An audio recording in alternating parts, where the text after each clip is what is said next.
This might be a little bit loud. I apologize.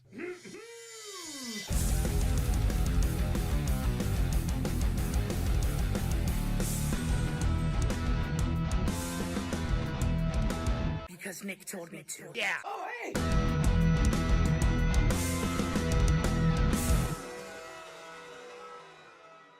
Clucking the chowds. Ooh.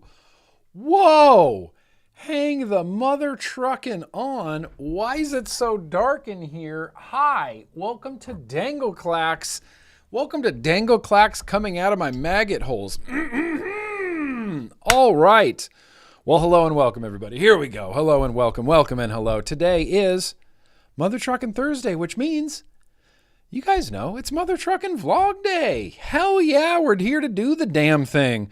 Just going to be talking about some junk science tonight. Going to be talking about all sorts of fun things. Listen, I'm not quite to the rundown yet, but I appreciate you guys.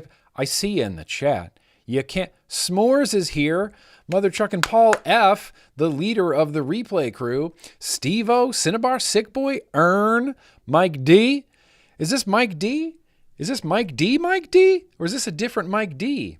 Billy Rice is here, Rip is here, Michael Redfern is here, Zeke, freaking Dallas the Kid, freaking Phil, freaking Phrasing, freaking Sub-Ohm Enthusiast is here. Yes. Boom. I love that name. I don't know why I love Sub-Ohm Enthusiast, because I called myself a nicotine enthusiast. I just like that terminology, enthusiast.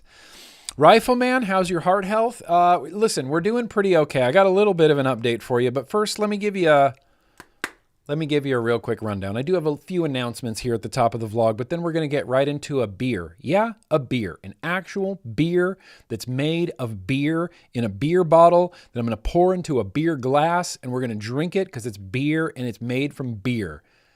I'm allowed a beer. Of course, I'm going to talk about what I've been vaping. We're checking in with the whole squad today. We're going to do some Assignment Americas. I thought I had some what news, but that might be the thing that fell off my radar completely. Damn it. I got nothing. I got no what news. That's not okay. Wait, I have to have some what news. Give me a sec here.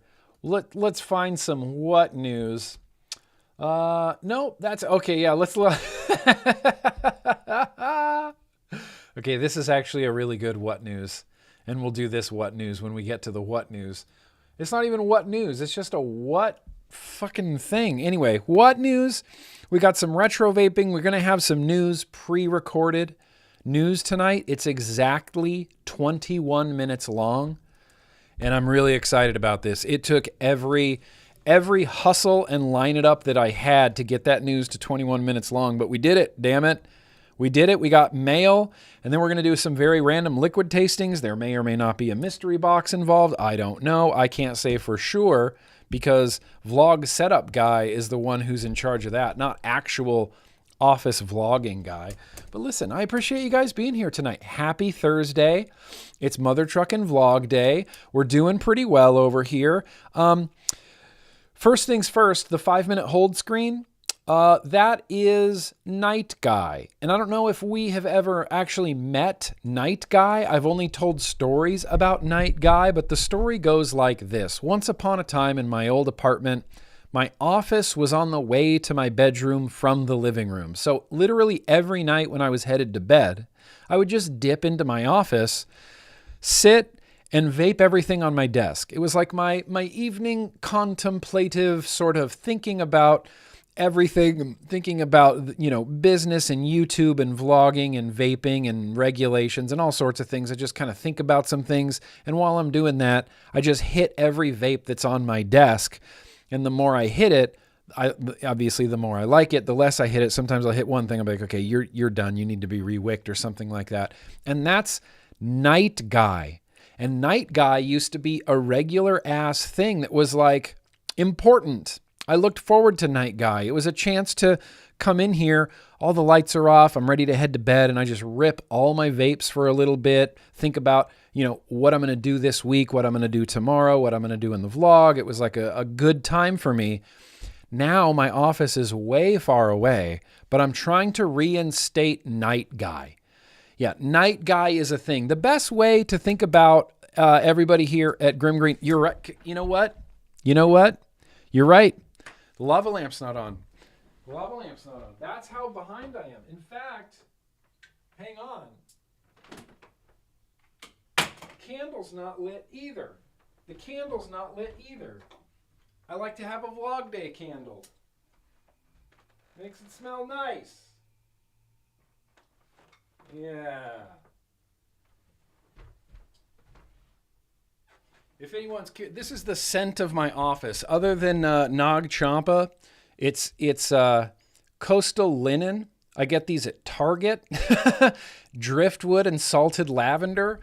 I've just been using this candle for so long that I don't know, there's something about it. The smell of it I find very soothing. That, and it kind of just reminds me of the vlog day. That's when the candle burns is vlog day. So when I step in here and I smell that coastal linens, really gets me but Shadow Man must have stole Night Guy for a while.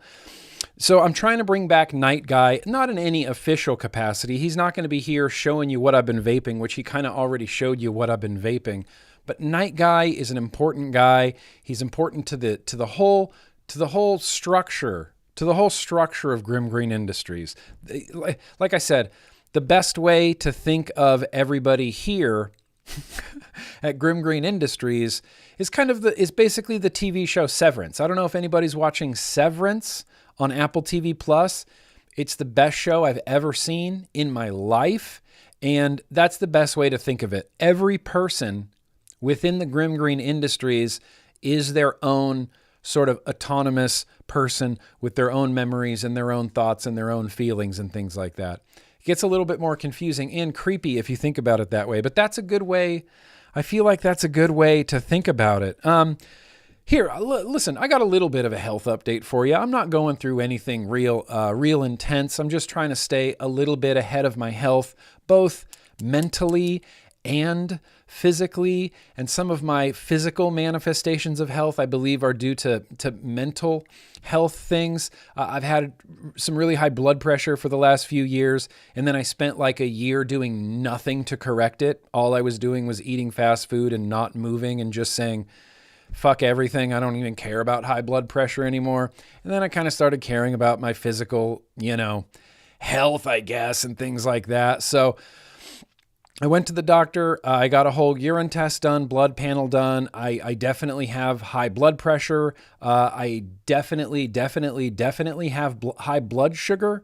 Like I'm pre-diabetic. So I'm trying to cut out sugars completely. And so I've been talking to AI, I've been talking to ChatGPT about diets and what I can do to eliminate a lot of sugar from my life. Because, there's a lot of things. ChatGPT was telling me things, even like white rice gets digested and metabolized as a sugar. So like I have to avoid white rice. I have to avoid all these certain things. So I'm trying to really dial in my diet. I have an appointment again tomorrow with my cardiologist, just as like another checkup type of thing. I'm trying to, I constantly sit here and talk about harm reduction and making our lives healthier and making our lives better by quitting smoking, and that's such an accomplishment that I'm surprised that I didn't bother really to do anything else. If getting abs was as easy as quitting smoking with vaping, then look, I'd probably have abs. Unfortunately, getting things like abs and getting rid of my prong boobs, it's a little bit more difficult and it takes a lot more effort. And I'm trying to just be disciplined and just do the damn thing, And so mental health is important. Physical health is important. I'm trying to watch what I eat. I'm trying to exercise. And I'm additionally trying to keep my stress levels really low. I don't know if anybody who's on the Twitter X platform, I just haven't been there. I just haven't been present because every time I go there, my heart rate goes through the roof. I'm not going to do carnivore. I'm not going to do keto. I'm not going to do anything other than have a normal balanced diet. I'm an everything in moderation guy. And I don't love meat and beef like so much that I could eat it always.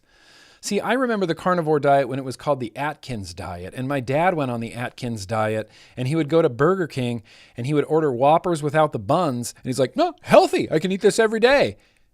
I'm like, are you sure about that? Are you sure about that? That's why you eat a Whopper every day, but without the bun, it's suddenly healthy? Okay, I'm old enough to remember when that was called Atkins. And plus, I read a bunch of horror stories recently about if you're not supposed to do the carnivore diet for that long, because if you do the carnivore diet for any longer than, there's like a range that's like ideal for the carnivore diet within a certain time frame, and anything more than that becomes excessive, becomes a detriment. So I'm just trying to take some advice from Jason Vapes, which I see Tim in the chat. I thought I saw Jason in there. I want to give a big, very happy, nice, very happy welcome to the WTVC. WTVC's keeping it real over there on Discord, and I appreciate that. But it's like, Jason Vape said, but just eat salads all the time. And so it's like I'm eating a lot of protein. I'm eating a lot of salads. I'm watching my calories. I'm definitely watching my sodium intake. And when you can't, moderation in all things. Rifleman, you are preaching to the choir right here. I am a moderation in all things guy. I don't always follow it, but I try. I really try to moderate in all things. So I'm tracking my blood pressure actively. I'm watching my diet like a hawk. I'm being much more active every single day. I'm going to regular doctor's appointments. I think I'm actually trying to, better my life, better my station in life. There was a long time where, in my 20s, I thought, well, I'll probably be dead by 50, right? Like, I don't see this going that long. Well, here we are at 47 and I'm knocking on 50 years old. And I'm not in a really great physical space right now. So I'm just trying to improve that. And I know it's going to be slow, but I'm real trying to do that. Vervax in the chat just wanted to say hello, GrimmGreen. And once again, thanks to Chef Seamus for helping. Going to sleep now. Where I'm from, it's about 3 a.m. So good night to all of you. Oh, good night. I'll catch you on the replay crew, I'll catch you on the mother trucking replay crew. Have a good night. And I'm glad Chef Seamus was helpful. He's rarely not. He's rarely not helpful. He's generally always, I'm trying to think off the top of my head. Yeah, he's generally always really helpful. That and stress levels. I'm trying to keep my stress levels down. This is just a stressful position to be in. and this is, I'm not trying to play the world's saddest violin. I don't want anybody having like a little sad pity party for me, but this has been a very stressful experience of this sort of be on the internet, be a person on the internet, worry about things like SEO, worry about things like subscriber count, worry about things like view count, worry about things like regulatory bodies taking away your entire livelihood, worry about this, worry about that, worry about all this, worry about that, worry about, that one dumb comment you got where some guy's like, "Hey, Grimm, you're an idiot." And I'm like, "Oh, I'll show you," and I really like, it's just, I'm trying to keep my stress levels down, and my content has been consistent, but slow. And I always feel like I'm about a month behind the rest of the vape space. By the time I got my Blaze RDA video up, there was already like 18 Blaze RDA videos up. And so I go,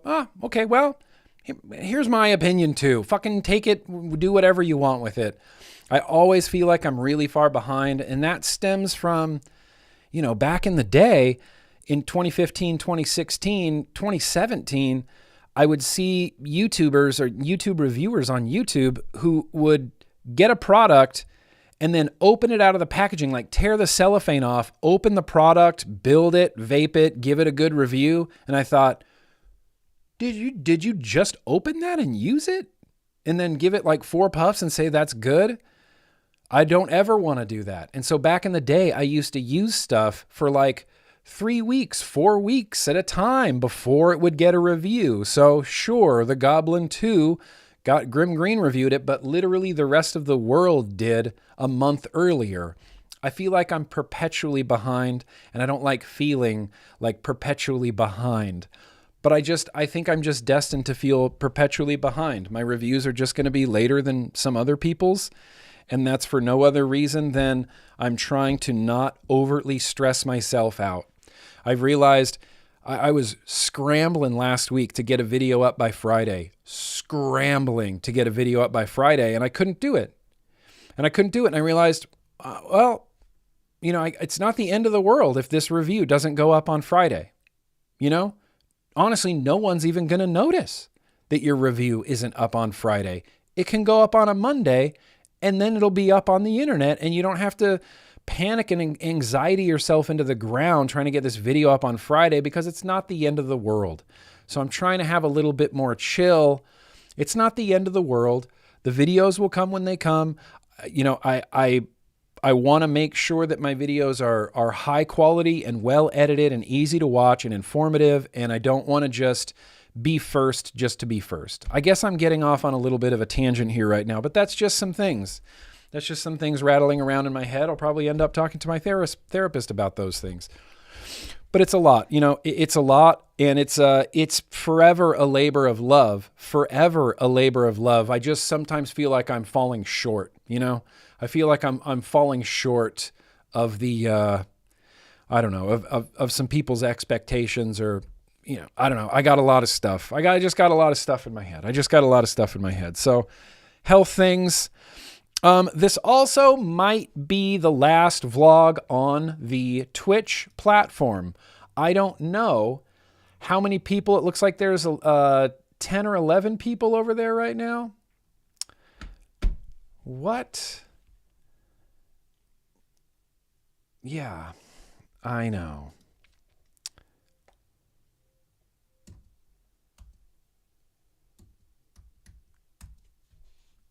You can only log into Twitch for 30 days at a time. And if you try to refresh it after 30 days, it logs you out and is like, well, we're going to send you a code so you can log back in for 30 days.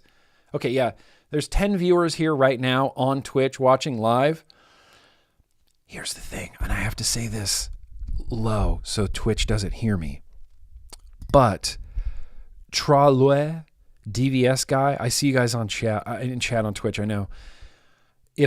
Because I have affiliate status on Twitch, they don't let me multi-stream to YouTube. YouTube doesn't care if I stream to Twitch and YouTube, but Twitch cares if I stream to YouTube and Twitch.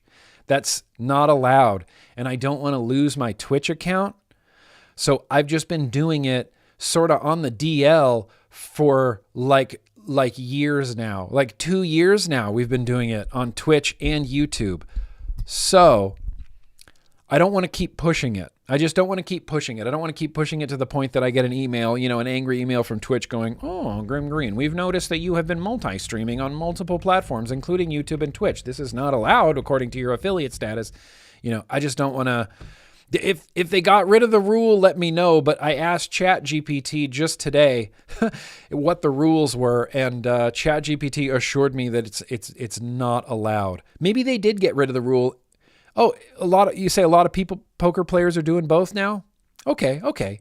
Well, then maybe disregard what I said. Bougie. And we might be able to keep it live on both. I'll keep trying, and I'll get some clarification on those rules, but Twitch should not be allowed to tell you how you can stream. Yes, I agree, Vicky Benji. Neither should YouTube.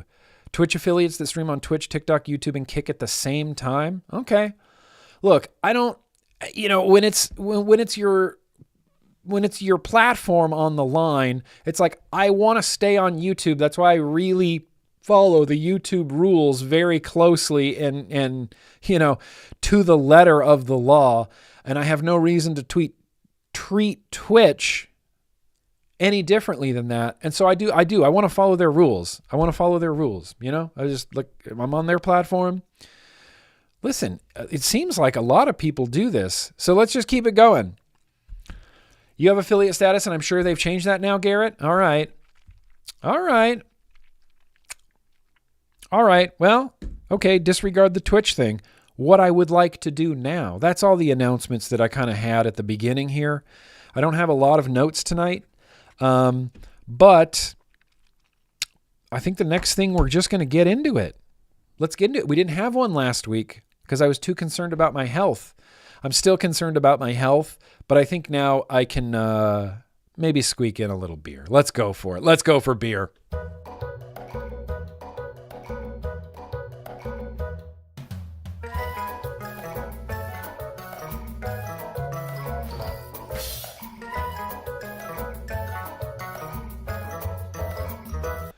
The best thing about this beer is I just picked it up recently, and it's called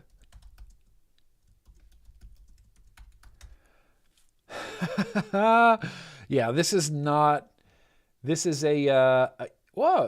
appears that this is a Korean beer. That would make sense since I got it at the Korean market. But it's not on Beer Advocate in any way. Let's see what it says. This is called Cloud Crush. Do you see this? Cloud with a K, Crush with a K, Cloud a Crush.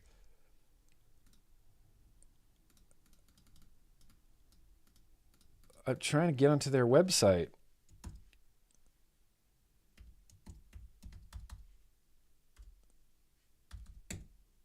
What? Oh. Please.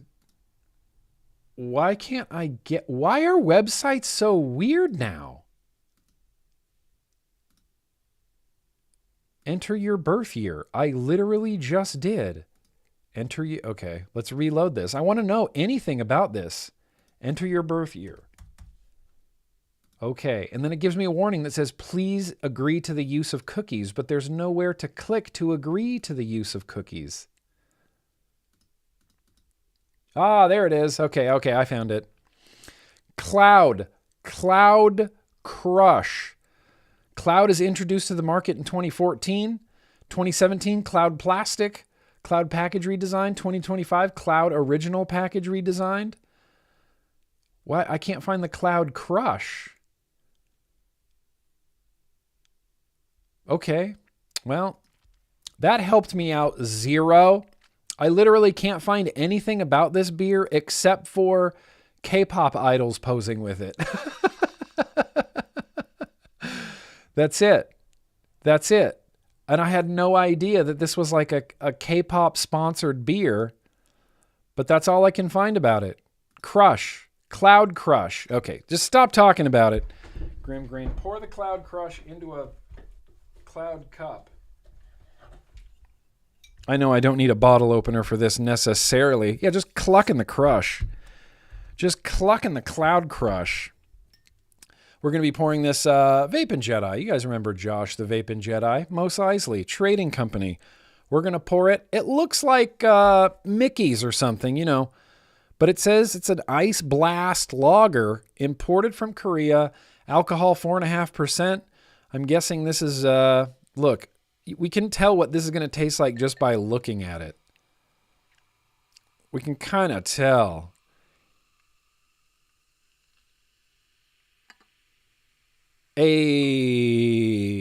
Like a chump. Like a chump. Here it is. Cloud Crush. Looks very carbonated or effervescent. Is anybody else had a Cloud Crush here? Nobody? Let's cheers.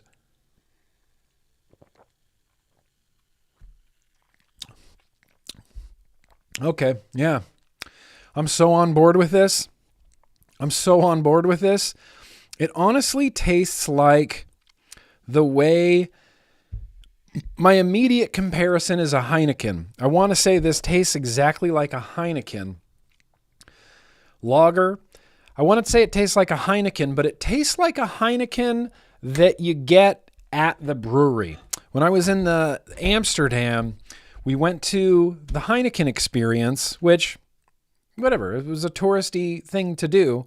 And it was awesome. You go to the Heineken brewery, it's like this whole Heineken experience, and it's pretty neat. And at the end, there's a little special Heineken bar where they're just pouring Heinekens on tap. And when you get a fresh Heineken on tap, very sessionable, Seamus.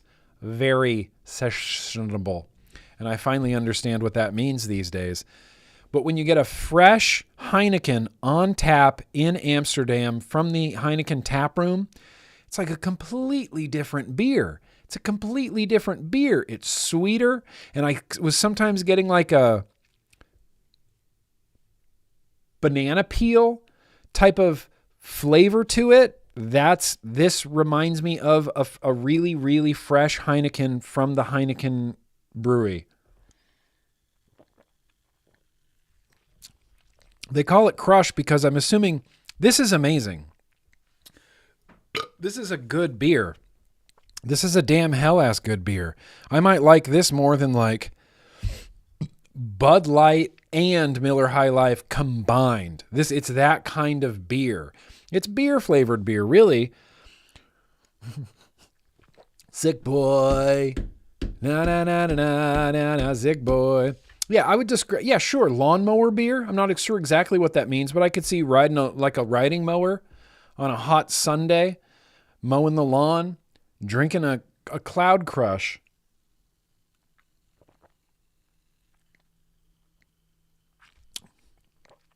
Freaking Cloud Crush. Yeah, there's going to be burping for days. Burping for days. I know, beers turn into sugar. I know, Michelle Elliott. Thank you for reminding me. But Thursday is my only cheat day. Thursday's the cheat day. The rest of the time, I'm eating just Brussels sprouts and salads and water. You know, no potato chips, no snacks, no sugary sweets.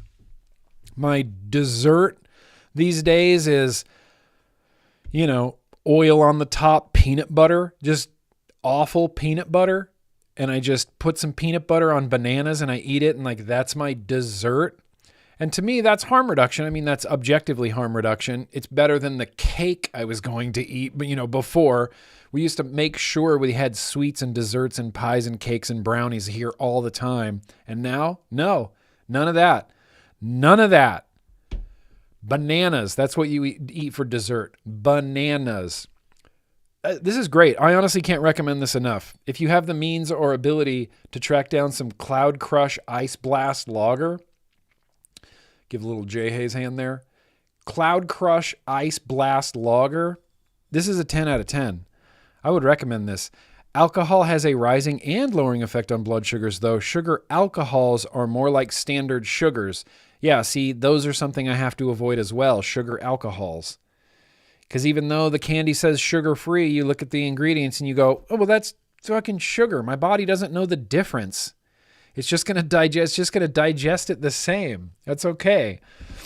William, totally dope. You're never late. You're never late. A wizard arrives exactly. Anyway.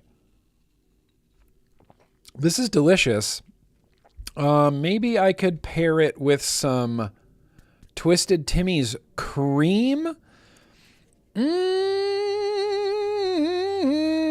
Yeah, let's go for some Twisted Timmy's cream.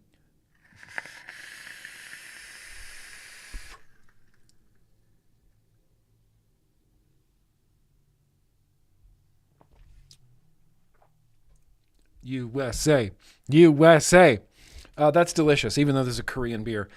Delicious. That's just a good ass pairing. I had a feeling that Timmy's Cream is just going to be a good beer pairing liquid.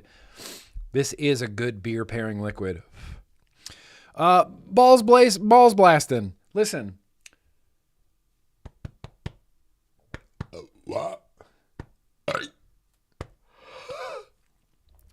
Heart's doing pretty okay. My blood pressure's up, but it's been coming down in the last week or so. I'm giving myself regular blood pressure measurements every single day, multiple times a day. I'm watching my diet. I'm exercising. I'm really doing everything I can to keep my heart healthy and to keep my stress levels down. Pre-recording the news and advocacy has been a tremendous help for that, by the way. Tremendous help for that. Ken Dog says, taken from someone who has had high blood pressure and hypertension most of my life, my doctor said, eat better things, but it's okay to have a little, just not a lot every day. I will always be on medicine. Yeah, that's tough. I'm not anti-medicine. I'm not anti-medicine. I just don't have the desire to have meds. I just don't want it. I don't want blood pressure medicine. I don't want to be diabetic and have to take insulin. I don't want to be on pills, on a lot of pharmaceutical pills. Not that I'm against pharmaceutical pills. I just have a little bit of PTSD with pills. And my dad, he was on more pills than I've ever seen a human be on, at 73 with Parkinson's for 35 years and another myriad of health issues between, his kidneys and his bladder and Parkinson's and all sorts of this stuff. We were feeding him like 13, 14 pills a day.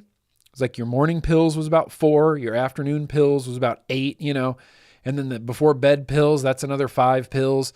And every day he's just pills, so many pills that it kind of gave me a little bit of like, I don't know. I don't want to throw around the term PTSD because that is a really serious thing, but it kind of gave me some big pharmaceutical, lots of pills every day, something that I kind of don't want to be on. Tyler the Vapor, you're 32, pre-diabetic as well. Yeah. I'm concerned about it. I'm concerned. I thought, well, a lifetime of sugar has finally caught up with me. A lifetime of sugar. And nothing helped when I started using cannabis. Like when I started using Shed Time, that was the worst thing I could have done. Because I will just straight up order from DoorDash like 19 Hostess cherry pies. They're like, you know what sounds good right now, dude? 19 Hostess cherry pies. Let's make DoorDash bring them. And then I'll just gorge myself on 19 Hostess cherry pies. Bad. That's a bad. There should have been an adult in the room, There should have been an adult in the room. Paul F. 11 pills a day. 1 pill every 4 hours. You do not want to be in my shoes then. I'm not saying I don't want to be in your shoes, Paul F., because they could be comfy shoes. The problem is all the pills. I don't want to be in your stomach. I guess that's what I'm saying. I don't want to be, Anyway, so that's where we're at. That's where we're at with health things. That's where we're at with the Cloud Crush. This is delicious. This is a really good beer. I want Casey to taste this beer. I think she would like this beer. Yep. Seoul, Korea. Sick. All right. Crush. Well, now that we got a little bit of alcohol coursing through our veins, feels a little bit more normal, a little bit more natural. I think I saw some super chats come in, so I would like to check on those before I do much of anything else.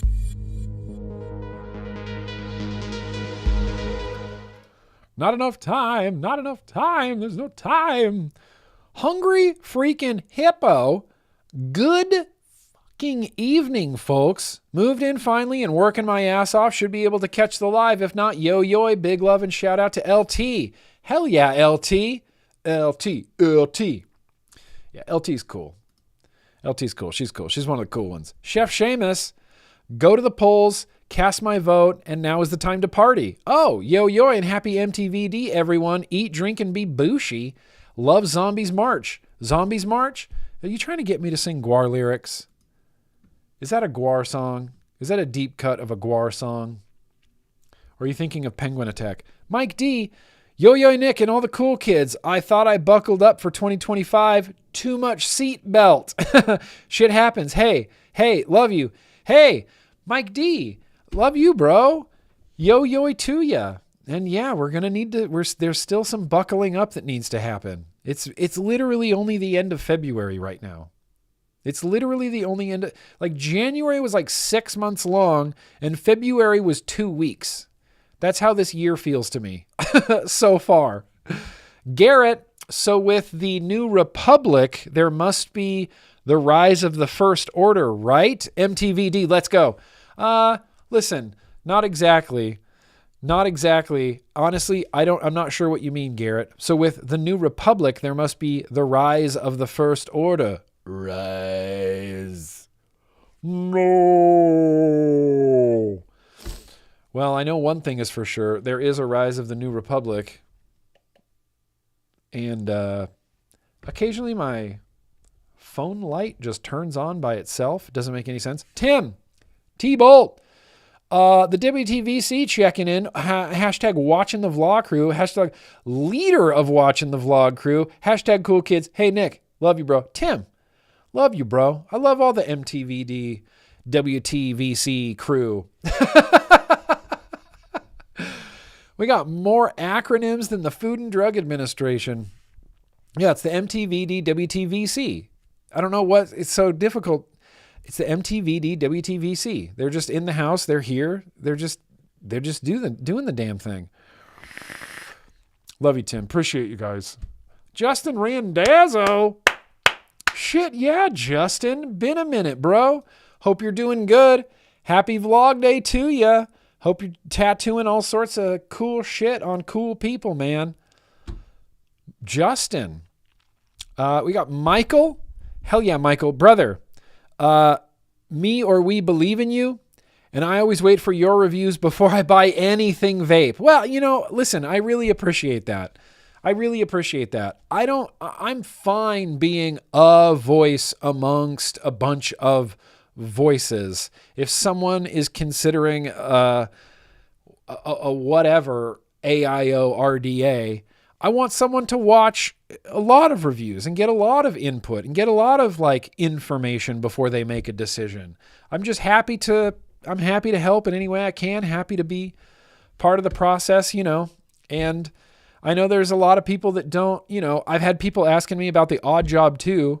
Odd Job 2. What do you think about the Odd Job 2? What do you think about the Odd Job 2? I don't have my review out for it yet, but Sam does and Mike does and other people. There's already a bunch of, Odd Job 2 reviews out there that I feel like by the time my review gets up, that people have already made up their mind. And at this point, they're just looking for me to reinforce the decision that they've already made. That's kind of how it feels sometimes. And then again, that's fine. I'm fine to reinforce your preconceived, if you bought an Odd Job 2 and you're like, I really like this thing. I wonder if GrimmGreen does. I'm fine with that. I'm cool to be that sounding board, for stuff. Chef Seamus, type 1 diabetic for 23 years. Slide in my DMs anytime. You know what, Seamus? I might slide in those DMs. I'm right at the edge of pre-diabetes. Right at the edge. Right at the precipice, as they say, of pre-diabetes. So I'm trying to with the exception of, obviously with the exception of Cloud Crush. Let's be real. But I might slide in those DMs. All right, lastly, we got one more from Mother Truckin' Frank. Just want to say yo, happy MTVD to the cool kids and everyone in the chat. Fuck yeah, Frank. Appreciate you, bro. Hope you're keeping it real. Just like that. Hope you got plenty of Duke's mayonnaise to lubricate your life. Just Duke's mayonnaise life for days. Duke's mayonnaise is it's a religion, really. It's becoming my religion, and I'm trying to cut down. You know, it sucks cutting back on everything that you love, you know? Like, I love Duke's mayonnaise. I just love a good sandwich, you know, just load it up with some Duke's mayonnaise. And now that I can't really do that anymore, I feel like everything I loved is just being ripped away from me, you know? Just like, no more Skittles, no more Twinkies, no more gummy candies, no more... Okay, let's move on and check in with the What I've Been Vaping crew. I think that's about time. It's a full round of people today. In fact, I will say I have this right now. This, I believe, is maybe the best vape in the whole house. It's been highly coveted by everybody here. Kitchen guy, living room guy, everybody wants this. Everybody wants it, but I finally swiped it back. It's the Dwarf Mix Combo. It's just incredible. It's just incredible. I think this is the best vape in the house. But right now, we're going to check in with, it's Mother Truckin' Kitchen Guy. Take it away, Kitchen Guy, go.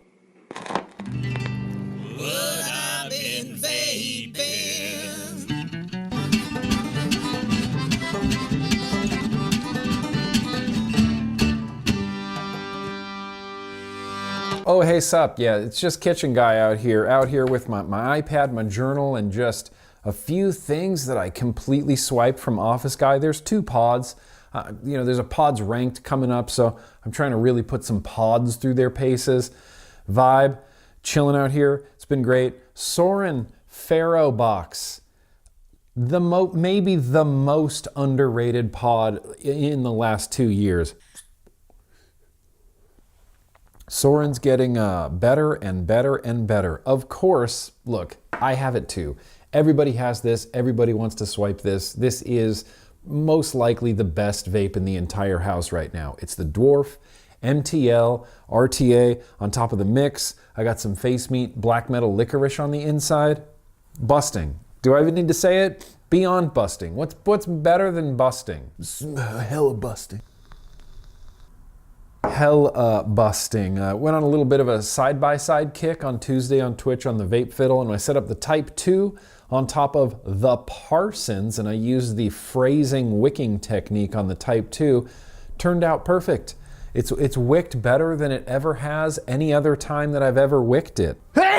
I did also use some of those really heavy core coils from Handsmade. I think the 7-core aliens are in this right now. Pre-annealed 7-core aliens are in this right now.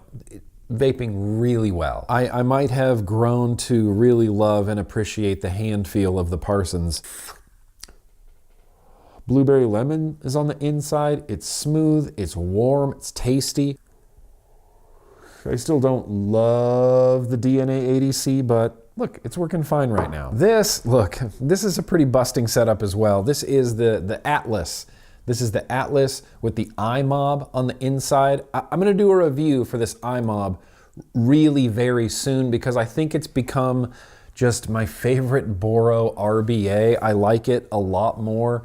And I like the old mobs. I liked a lot of the Monarchy stuff. This is the superior mob. This is the superior RBA from Monarchy in my opinion.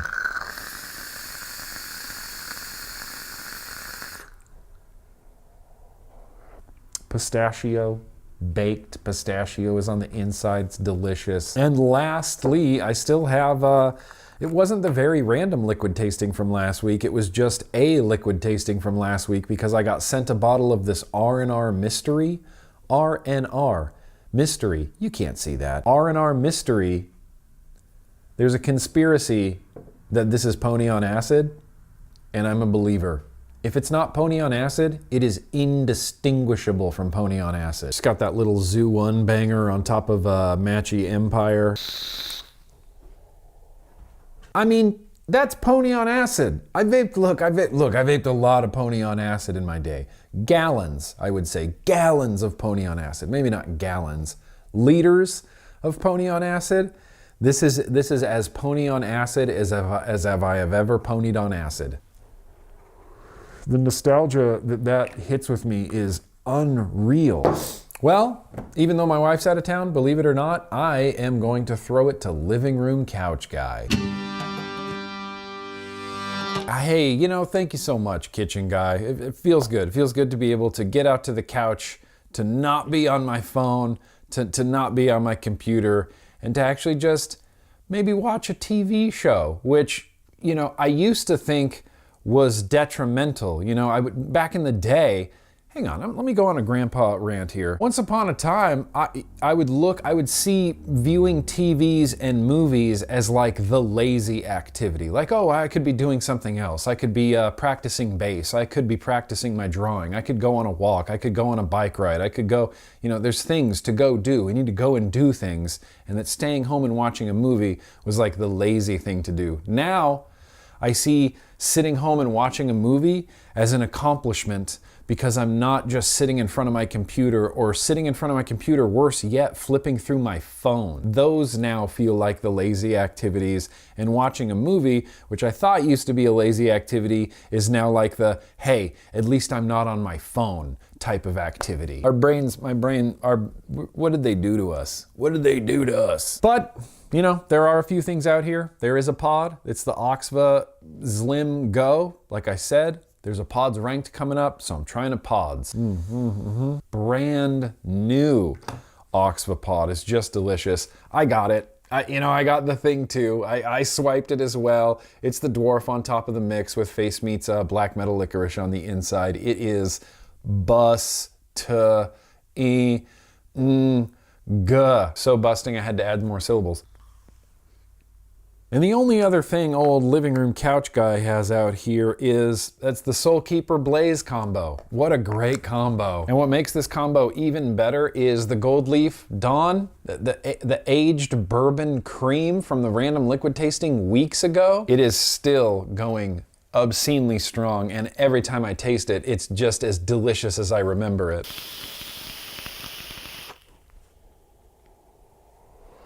That is delicious, and I just like this Blaze RDA. That aged bourbon cream is difficult to describe, but that's all from me. I probably won't be able to get back out here until the weekend, so we'll see if there's even a living room couch guy. I think we do need, before we throw it back to office guy, we need to check in and see who else has swiped the dwarf.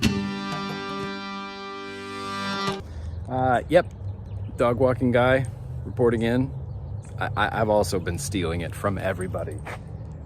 Look, I'll agree with everybody else. It's probably the best vape in the whole house right now. Hey, yeah, sorry, not sorry. Car guy, how am I not gonna take this? How am I not gonna swipe this? Every time car guy leaves the house, of course I'm taking this. It's the best vape in the house. I don't know if this has ever been set up before, the mix dwarf combo, but as of right now, I don't think it's ever going to not be set up. I think this is eternally set up. I think this is just a forever setup. It's simply too good. My voice probably sounds like at least 2 to 3 octaves higher, and I don't know why that is. Is that it? Is that all? Am I the last one? All right. I guess I'm throwing it back to it's office guy. Hey, it's office guy, and yeah, I got the mix. Dwarf combo. It's amazing. This is amazing. I can't get over how much I like the dwarf. The dwarf, I think I've decided amongst all my other decisions recently, the dwarf is the best mouth-to-lung RTA. Come at me, bro. Come at me. It's the best mouth-to-lung RTA. I'll say it again. Come at me. It's the best. Night Guy, I already kind of showed you what I've been vaping, but I've got a stubby on the desk, Severe Desk Warrior, stubby RDTA inside. It's the Lunar Sweet Pulpy. Get out of here.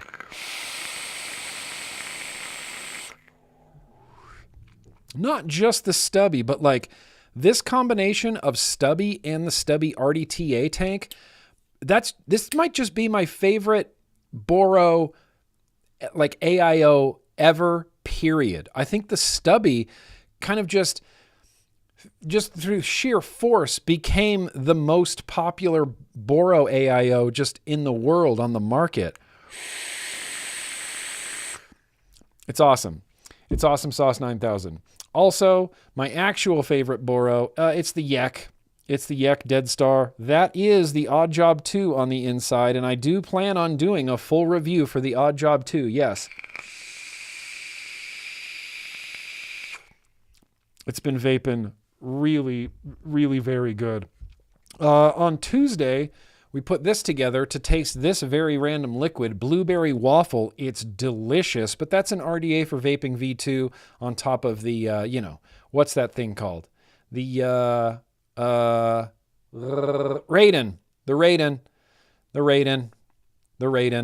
I've just been finding every excuse that I can to get out the Raiden and vape it just because I something about this, the feel, the look, it's just speaking to me. It's spoken to me since the beginning.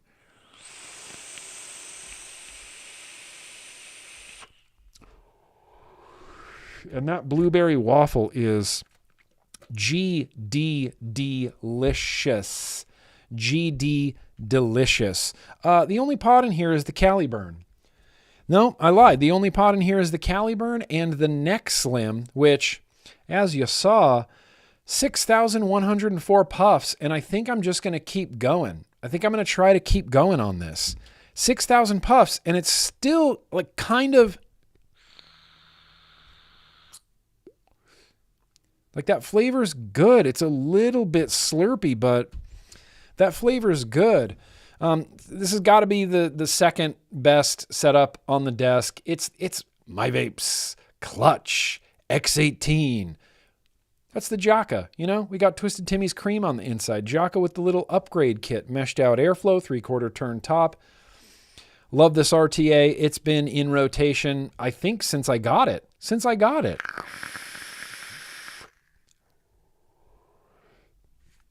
Raiden, test your might. Were you making a Mortal Kombat reference there?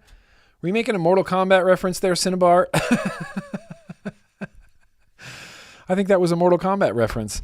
But that's kind of what I've been vaping. Here, let me show you this. You guys want to see that Republic? Vapors Cloud teased it on their Instagram, and I knew that was happening. Brian gave me a slight heads up. We were in the middle of a conversation. He said, I'm going to post this on Instagram. I said, oh, okay. I didn't know it was happening so soon. It's happening right now. But the Republic is officially a thing. It's out there. We are sort of, at least maybe more on my part, making up for what the Empire turned out to be. And so we have the Republic. This isn't going to be a full show and tell. I'm just showing you the outside of it. I've been trying to hide this for a while. We got the Imperial cutouts so you can see your batteries on the inside. Unfortunately, I don't have any really nice, entertaining batteries. These are just some standard issue batteries. You can see the little holographic foil right there through the Imperial cutouts on the side. I've been personally torture testing this chip deliberately into the ground. I've been running it at 100 watts or above with 0.11s and like 0.09s for it. Every prototype that I got, I would go over it once and I'd go, okay, let's change this. We need to change that. Let's put some little slots here so it's easier to grab the door. Let's have a, big ass, I think that's a 8-9 mil bottle in there. Let's put magnets there. Let's do the trap door. Let's do this. Let's put cutouts. But that was the easier part than testing out the chip. Testing out the chip is all that matters to me. Because of my, PTSD, and I don't mean to throw that term around loosely, but because of my PTSD from the original Empire, I wanted to make sure that the Empire Dual, which this was originally called, now it became the Republic, was all buttoned up, tight fit and finish. Everything's good to go. Nobody will hopefully have any issues. I mean, some people are going to have some issues, right? That's inevitable. I'm assuming that's inevitable. Every release I've ever done has had some sort of issues. But the Republic, I'm really proud of this thing. I think it's necessary. A dual 18650 dual battery squonker on the market. It's a pretty hefty size. Like, it's pretty thick in the hand, as they say. A lot of people are requesting dual 21700s, but we'll have to cross that bridge when we get there. Put this cutout angular like this so we can still get to the bottle without having to go, straight on. You could still do like a boop like that. I really like it. Plenty of power. This is a 30 millimeter RDA that fits on here. It can fit much bigger RDAs on here. The platform on top is really, really big. And so that's the Republic. And I'm really excited about it. And it's going to be in, multiple colors. We're also going to have a pack, I think, that is faceplates and buttons. So they're going to come in solid colors, but we're also going to, we're also going to offer a button pack that is black faceplates with matchy color buttons. I couldn't decide what to do. We couldn't decide if I wanted to do full color or I wanted to do black faceplates with the color buttons. So I just decided, let's give both options. Let's give both options depending on how matchy people really want to get with it. But I've been using it for a few months now. Like I said, torture testing the chip, torture testing the bottom hinge, torture testing the magnets on the back, the bottles, everything has been run through the ringer and gone over with a fine-tooth comb. And I'm very confident in this release. And, I don't want a repeat, as they say. I don't want a repeat. I just don't want a repeat of the Empire. I do not. I don't like the way that happened. I don't like the way it turned out. I didn't like the way it was handled afterwards. And honestly, that Squonk was not worth the damage it did to my credibility and reputation. So I'm going to build that back up again. I'm going to release some bomb stuff. I'm sick of releasing, listen, I'm not trying to rag on myself here, but the Recoil RDA and the Rebel are probably two of the best things I've ever been associated with. The GOAT, who remembers the GOAT? Nobody using the GOAT right now, right? GOAT wasn't successful. Because the GOAT wasn't successful, Dwayne and I didn't really have enough money to put into the Type 2. But when the Type 2 got released and that wasn't super successful, that was like the Type 2 basically killed my ability to make devices because I never really wanted to partner with other companies. I wanted to just do it myself. The Recoil, the GOAT, the Type 2, that was all self-funded. We paid for the prototypes, we paid for the production, and that's the way that Dwayne and I liked to do it. And now that the Type 2 basically killed that option for me, teaming up with Vapors Cloud has been a very enjoyable experience, and I want it to be more enjoyable. And, Bogan's releasing so much cool things. Like, Bogan releases so much cool shit. Mike releases so much cool shit. And then it's like, what's GrimmGreen doing? Not releasing cool shit. So it's time for the turntables to turn. It's time for GrimmGreen to release some cool shit. Technically starting with the Empire, but definitely starting with this Republic. I am more confident in this than I have been in anything else. Sorry. You love your goat, Vicky Benji? Thank you. Thank you. I would give you a hug if I could. I'm glad someone still loves that goat. And the goat turned out like, if the GOAT was successful out of the gate, we had all sorts of plans for like a bunch of different decks. We were going to do, we did the Dead Goat deck where we basically ripped off the Dead Rabbit, put that deck in there. But we were brainstorming all the different decks we could have done, single coil decks, dual coil decks, triple coil decks. We could have had a deck like that you thread down with airflow inserts attached to it so that it modifies the airflow coming from the outside. Like, We had plans for the goat, but unfortunately, look, not everything can be a banger. Not everything can be a success. And when you don't have a successful thing, you just, you pick yourself up, you dust yourself off, you try to continue as best you can, That kid is back on the escalator. What? Not a year goes by. Not a year. Look, I'm still using the Recoil 2 Nosferatu. I think it is, I say this with the most bias in the world, but I think it's one of the best RDAs that was ever released in vaping. Honestly, I love the Recoil. I will stand by the Recoil all day long, all day, every day. All day, every day. And yeah, the Type 2 is awesome. I love it. There's things I would change on it now, but I'm overall happy with the way that it came out. And I have been getting it back into regular rotation. It's a perfect fit on that Parsons, And Parsons, Sam got to release the Parsons and the Stubby. Those are both so fucking sick. Those are both so sick. Maybe this just comes back to my feeling like I'm constantly behind type of thing. But that's changing, That's changing. I have thought about releasing an MTL tank. I have an idea, a pretty legendary idea for a pod system that uses a 21700. What do you think about them apples?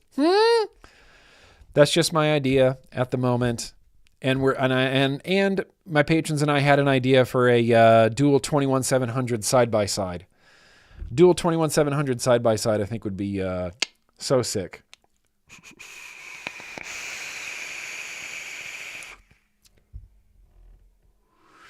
Yeah, listen, sick boy.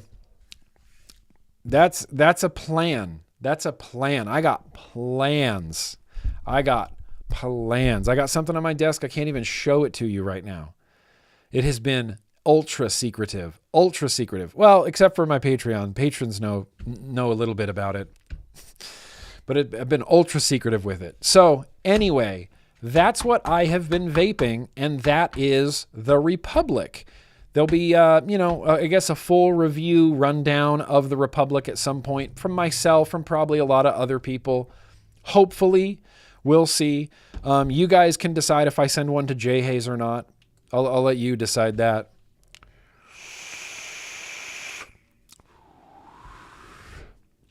I want to vape more of this. This is good. Can I just take a real quick vape break? How are we doing on time? We're running long already? Yeah, I know.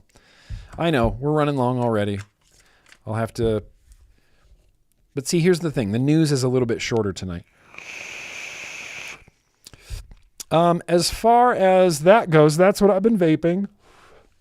That's the damn thing. Can I share with you a video that makes no sense to me?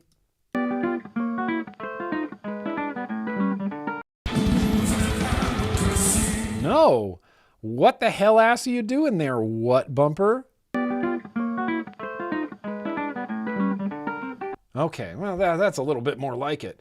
Now, watch with me, if you will, this video that I ran across on Twitter X. It's got 25 million views. Some of you may have seen it, but apparently this guy lives and is part of a lion pride. He's just part of it. And I don't understand it either. Nature is amazing. This is one of the, one of the few good X accounts, I suppose.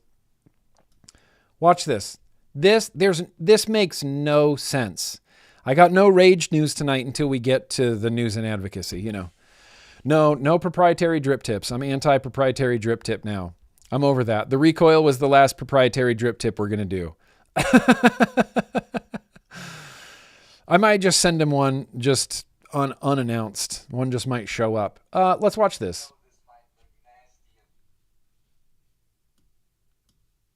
Disgusting for some of you guys, but fact, he said, no, this might look nasty and disgusting for some of you guys, but fact is, if I want to be part of their life, I have to be part of their life in everything they do. And if they are having a feeding session, this is just totally natural, because you see, she's cleaning literally me and I'm cleaning her. They're basically cleaning the blood out of their fur. And so she walks up to me and asks me literally to do that. Look how she puts her head on top of my arm. And if I don't do that, I just don't fulfill my responsibilities as part of the pride. And yeah, had to get used to it first too. But if I want to be part of their life, I have to adapt to their life too. And that's what it is. Bon appetit.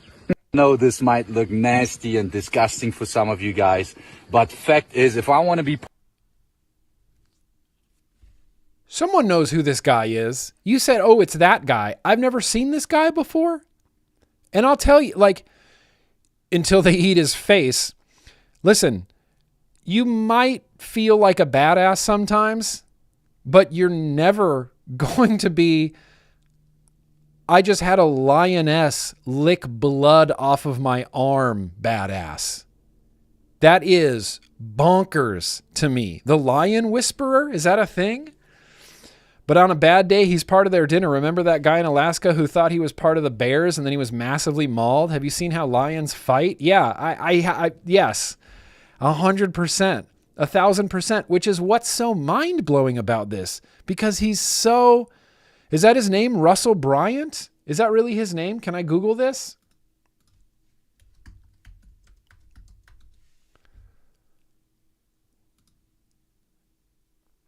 This is bringing up mixed results. These gentlemen look completely different. These people look completely different than this person who is literally covered in blood. And the lioness is just, look at that lioness just chilling, just getting scritches. And then he's like, oh, you have blood on you. Let me use my 6 foot wide lion tongue to lick blood off of you. I need to know if this guy's okay right now, because that is, I've watched this video at least 1,000 times in a row, and I can just imagine how like sticky and copper smelling all that blood is. Look, nature's dope. I feed the crows, but that's about as far as it goes. I don't want to get that close to a lion. I don't want to be near that. I don't want to be that near a lion. I don't want to be so close to a lion feeding that there's blood on me and then lions have to lick blood off of me. I mean, I would feel like a badass. Dean Schneider? Is that who you're telling me this is? Dean Schneider? Dean Schneider. This is correct. It checks out. Okay. He's just the lion guy. He's just the lion guy. Look at him hanging out with freaking lions.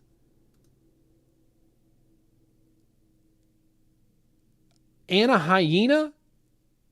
And a freaking hyena? I need to know more about Dan Schneider here. Dean Schneider. Sorry, not Dan Schneider. Dan Schneider's the creepy, touchy guy from the Nickelodeon show. But Dean Schneider, what an unfortunate name. He's from Zurich, Switzerland. Nice. Drawing inspiration from his idol, Steve Irwin. Controversy. Oh. South Africa's animal welfare following a video he uploaded where he struck one of his lion clubs on the paw after it scratched his face, causing a bleeding wound above his right eye. Schneider defended his action, stating the lion was unharmed and he was teaching it about boundaries. The manner, yeah, sure. Yeah. Did you hit that lion? Did you slap a lion paw? He's like, well, he was going to eat me, so I feel like that's the least thing I could do. All right. He's only 32, hanging out with lions. What am I doing? Nothing. I'm on the internet watching someone much more impressive than myself be licked clean by lions. What? What? What? With a capital W, what on there? Do you want to... Let's check in on them super chats real quick. Too long? Not enough time? We're running long? We're running long.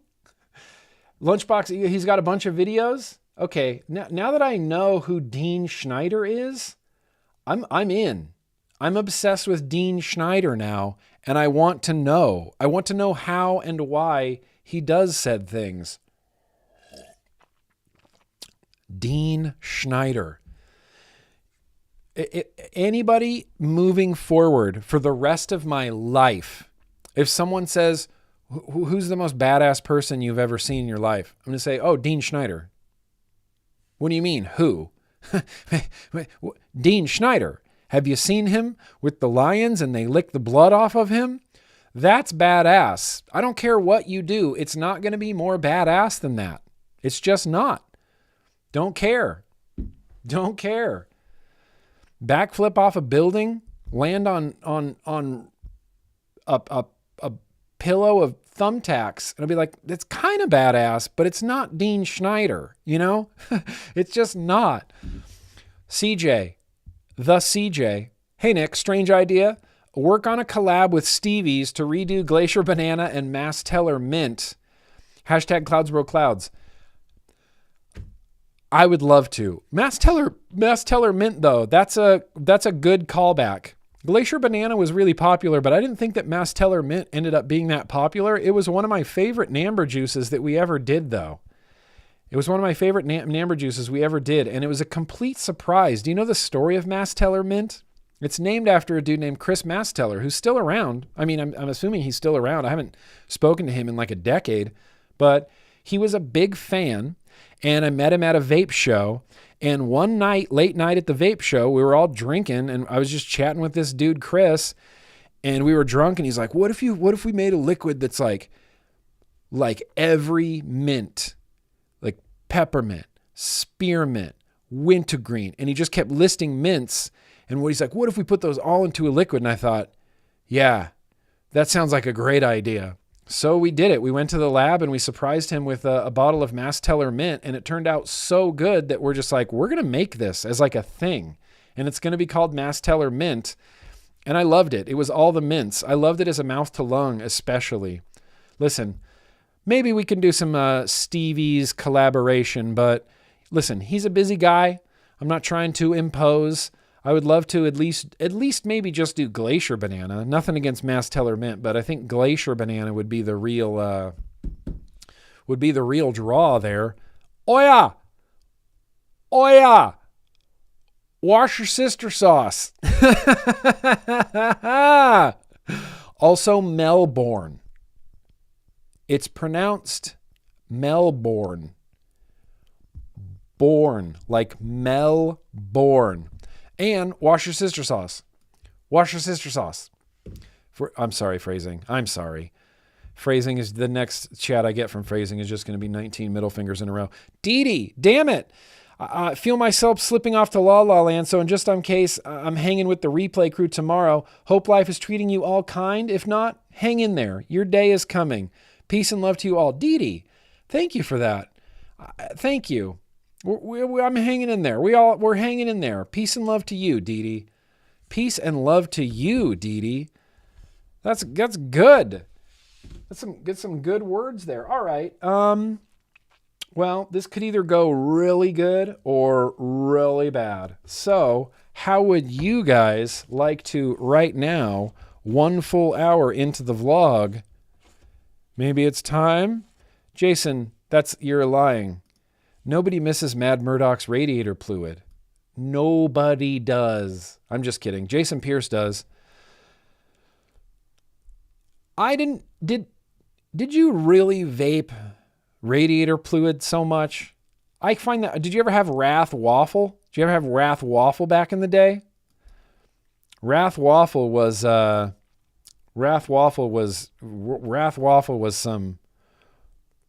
wash your sister sauce. It was some wash your sister sauce good. Ooh, sorry phrasing. Sorry again. You know what? I am sorry, but I'm also kind of not sorry. What say you? Let's retro vape. Let me free the dogs.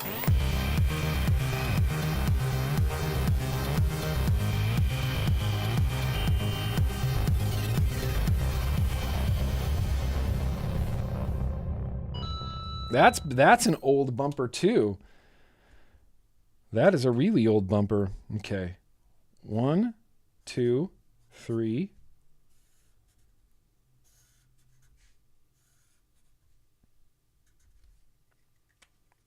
Okay. We're going to immediately put on some lo-fi chill beats while we retro vape, because I just don't like the sound of dead airspace. So let me set these up so you can't tell what they are. That's number 1. Number 2. Okay, and I think this one's going to be too easy and will probably get chosen. And that's what I'm worried about. You know, that's what I'm worried about. 1, 2, 3. Can I move this closer? Ugh.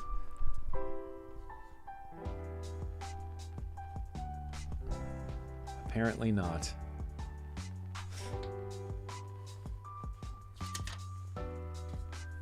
Number 1,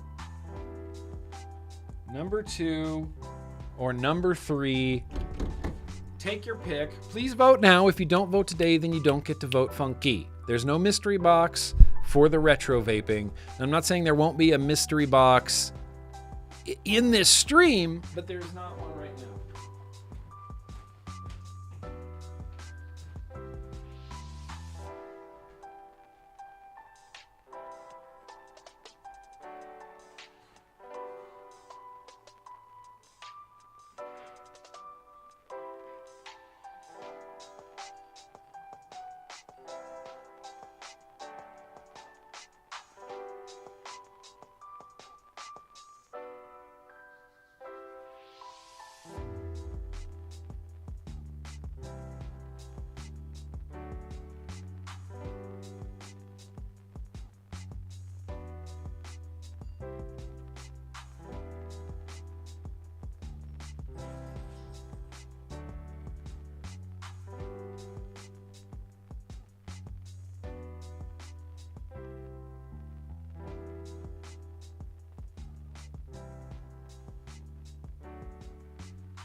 Had to bring the dog bed in, you see. I had to bring my dog bed in because my wife's out of town, so the dogs are going to chill with me. Or number duck. What do you think about that? Oh, wait, I didn't even put a poll in the chat. What am I doing? What am I doing? There's not even a poll in the chat. Wait, hang on. Oh my God, I'm sorry. I'm sorry. It looks like we're favoring French fries at the moment. I'm sorry. I know, Ern, thank you.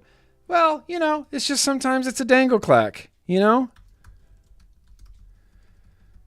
Sometimes it's a dangle clack. Okay, now there is actually a poll in the chat. Retro vapings, please vote now. If you don't vote right now, then you don't get to duck. Disco Duck coming to the number 3. Disco Duck sitting on the number 3. Disco Duck coming back here. Disco Duck going over here. You guys know about Disco Duck? Number 1. Number 2. Number 3. I better get some supplies and some stuff for this here retro vapins.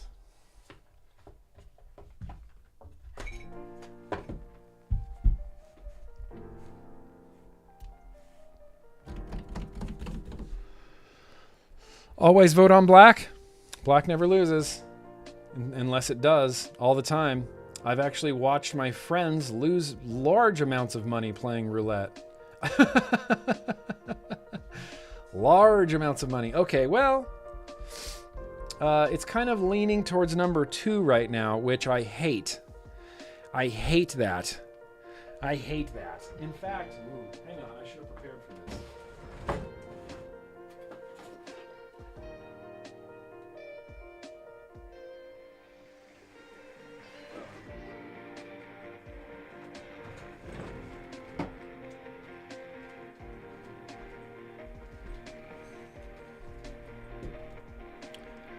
So far, number 2 is in the lead. Disco Duck is the marker of who's in the lead. Oh, it's going to be number 2, isn't it? I should have never put that up there. I should have never put this up here, you guys. See that? Pure muscle right there. Pure muscle.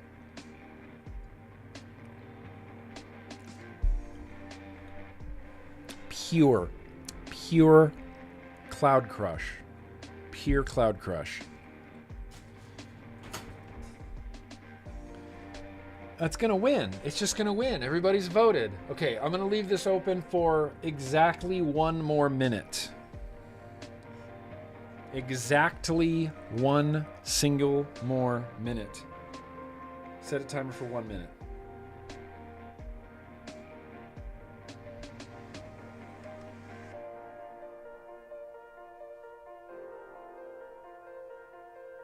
Cancel that timer.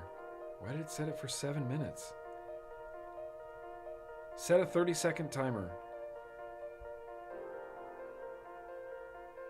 30 seconds. Oh, number 2. It's only going up. It's only going up. Why? Why did I do this? Why did I do this? Yep. Is that what a man's supposed to look like? Self-improvement is masturbation.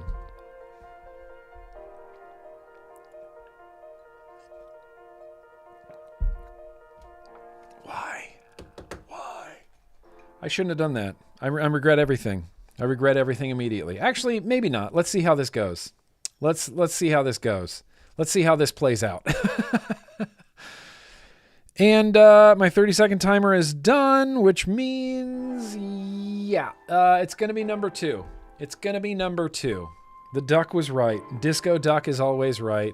It's number 2. So, number 1, you're going to go away. Can't see the mystery box yet. Number 3, you're going to go away. Maybe that one was too obvious of what it was. And number 2, every day, waste a Post-it. It's what I do for the environment. Well, you know what they say. Sometimes it's better to do something annoying than something fun. At least I think that's what they say. Is that not what they say? Feels like that's what they say. So the back of it, as you see, has no airflow. You wonder why that could be. Why does it have no airflow on the back, but it has airflow on the front of it, plentiful airflow on the front of it? What is that? What is that? Look, not everybody has to vote. Not everybody has to vote. No, having a retro vape suck is part of the fun of retro vaping, you know? I did pull this out deliberately. I didn't know that it would get chosen tonight, but you can kind of see what's going on here. There's some airflow holes along the bottom there. And then what do we have in here?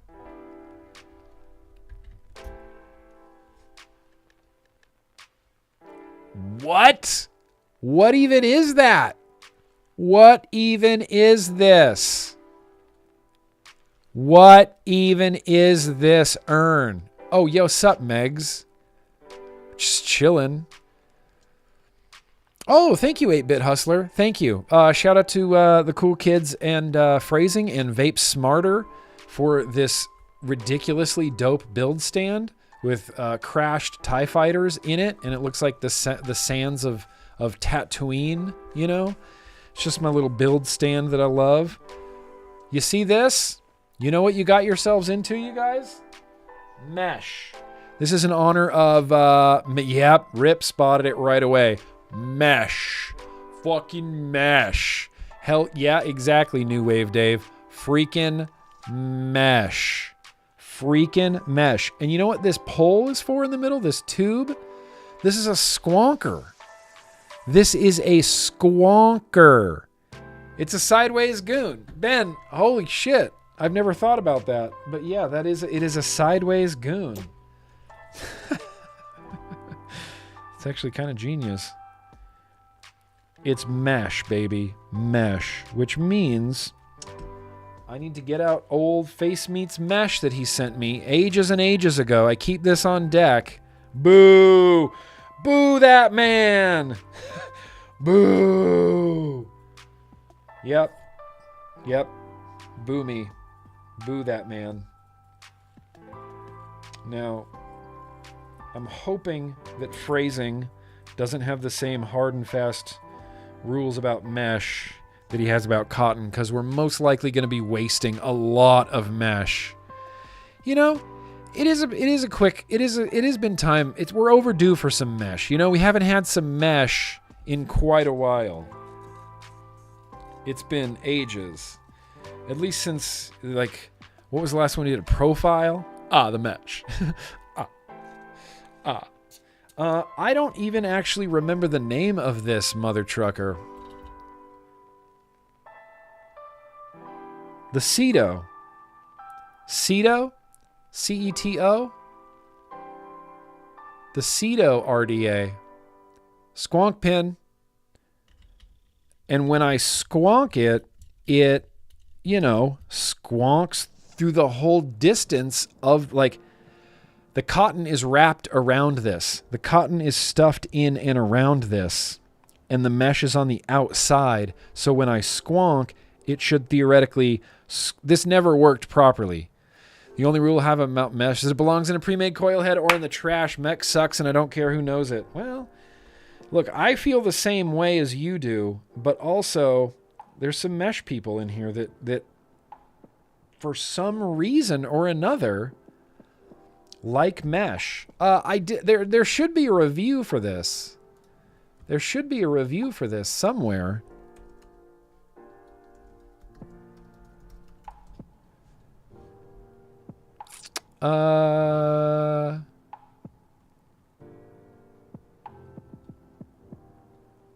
Maybe I didn't. Nope.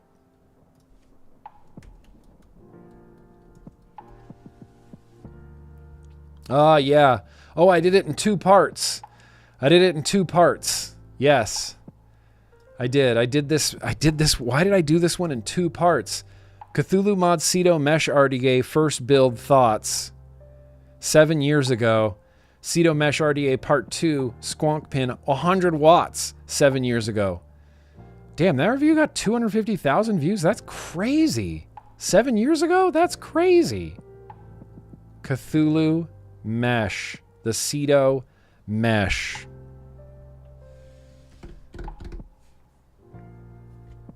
So, we're just going to try it. Nope, Larry, I'm sorry, Larry. Do you see what happens? Larry? We know this is your homework, Larry.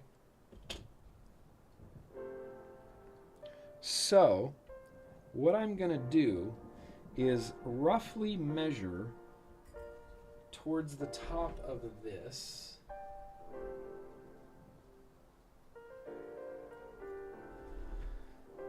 And I'm going to cut a piece of mesh out.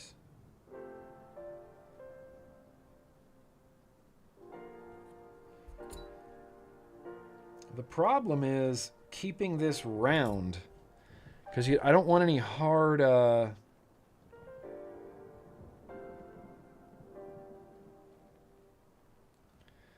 don't want any hard nubbins in there, so I might do this in a reversey kind of way. I'm going to slide this bit in here. See, we're already halfway there. It just has to be straight. I think the trick was to hold it directly against the screws. If I could grab the right freaking tool any day of my life, good Lord. Does that look straight? Hang on, I'm gonna need to use the camera here to...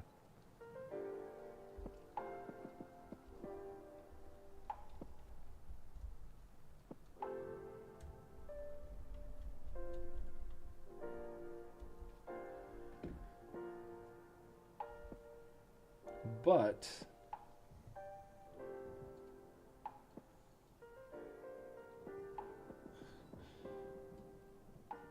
it's just touchy, you know. It's touchy.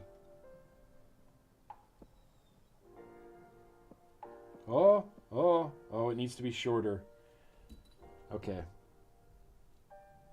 It's a bit too long, so I'm gonna trim it like that. I'm going to try this again.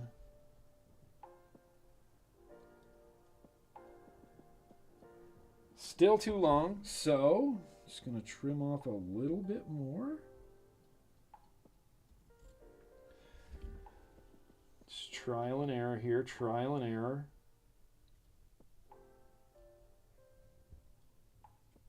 Shit. It's so frustrating. If I had a better pair of tweezers.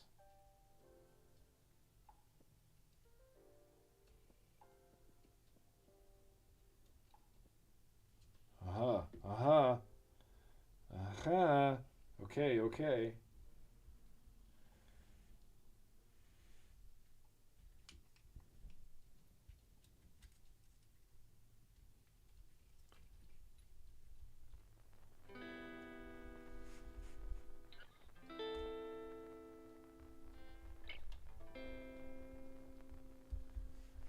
Hey! Okay. You see the mesh band? It looks like it's drooping down at the top. It does look like it's drooping down at the top. I'm gonna see if I can correct that a little bit.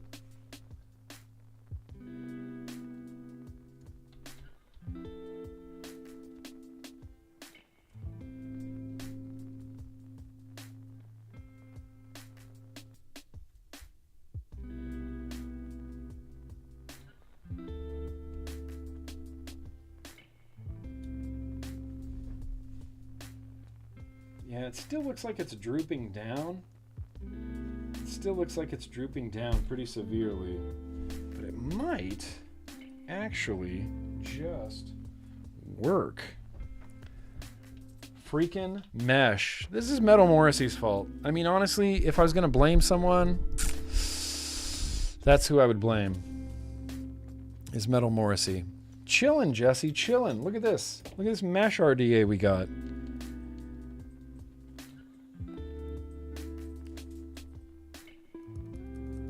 It's reading 0.28 at the moment.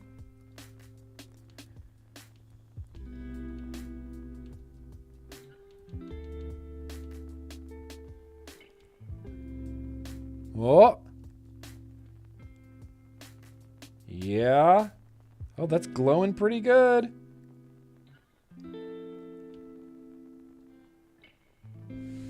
Freaking mesh.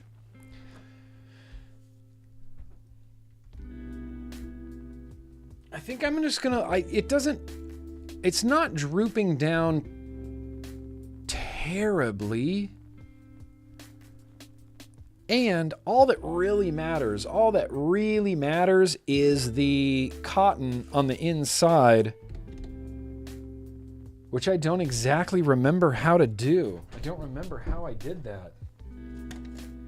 I didn't use, I must have used cotton bacon, right? I had to have used cotton bacon.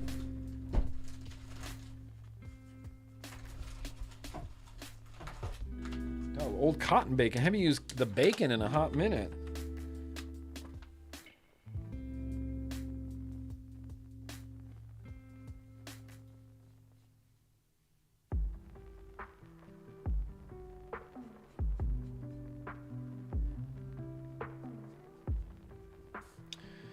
Okay, so what I'm going to do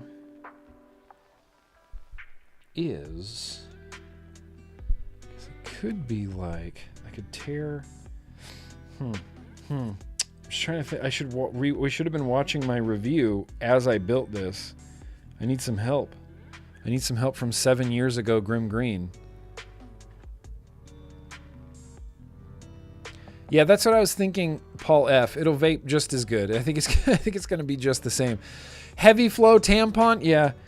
That's kind of the amount of cotton I think I'm going to be pulling off of here.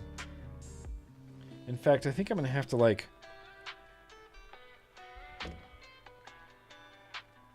I don't know how this is going to actually work. I think I need to cut like this much cotton off. Freaking mesh always uses so much cotton.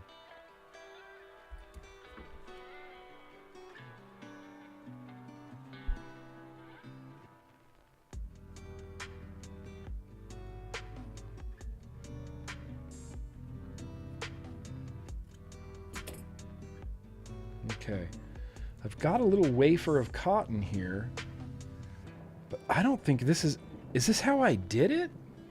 How did I do this, dude? How on earth? Did I build it with the cotton? I must have done that. That's the only way I can think to do it that would actually work, is to take this out of here, at least undo one side, put the cotton in, because there's no way it's going to get around the edge of that.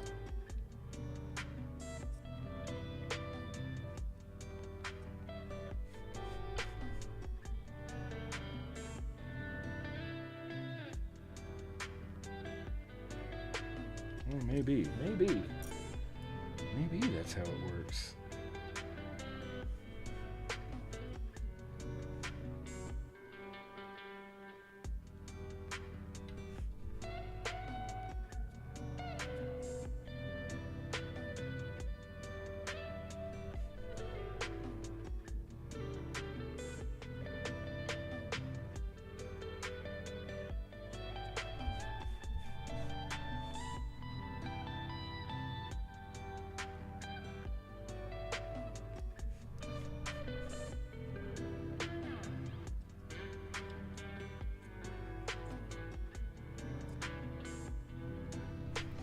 I don't remember this working this way, but it looks like it's working. The cotton's already down through the bottom.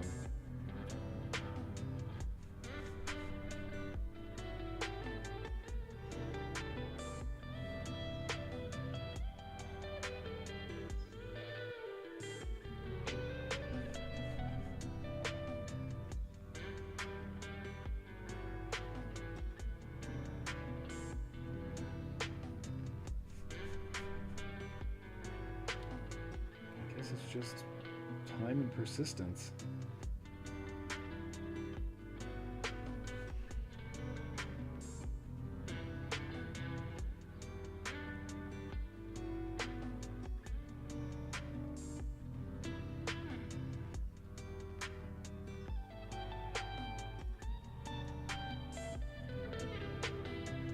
I mean, hell. You guys know what I'm talking about. So no, it's those two guys. I really hate to be the guy that messes with us. You think? I mean, hell. Love that video. You've seen it. I think that's wicked, dude. I think that's as wicked as it's gonna get right there. Does that look substantially, does that look wicked? Yeah, well, I mean, it could go into a hydraulic press, but then again, it probably won't, because I can control my emotions. That was a low blow. All right, I dug out some Turkish tobacco that I kind of wanted to vape. Oh, you ever had Turkish tobacco? It's so good. In fact, no, I don't want to vape that yet. I don't want to vape that right now. I really kind of want to put this blueberry on here. We're going to put some of this blueberry on here. I mean, hell. You've seen that video. You've seen that video, right? Please tell me I'm not alone. Cotton strips. Maybe that's what I used the first time.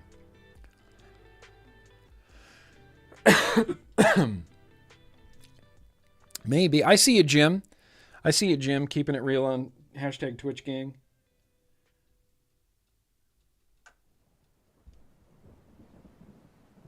So we got to get the mesh wet as well. In fact, I might do some of this action.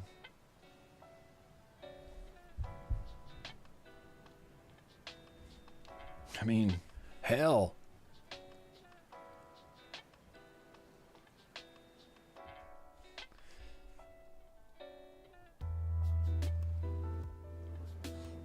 think Schmurphy's having a dog dream right next to me. That's like the cutest thing ever.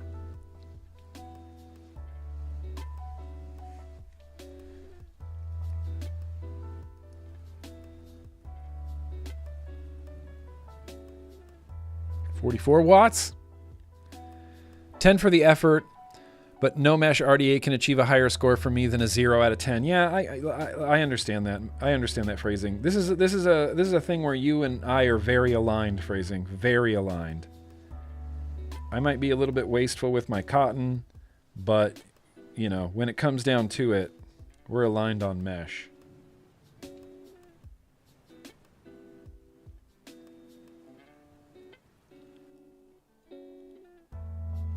And it's like, it's a 0.3, 55 watts?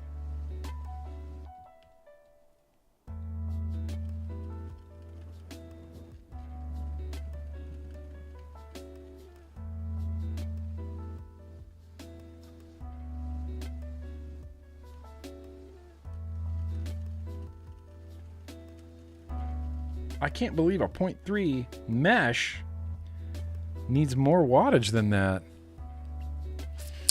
Jim over on Twitch. Hey, 99% of the chatting happens on the old YouTube area.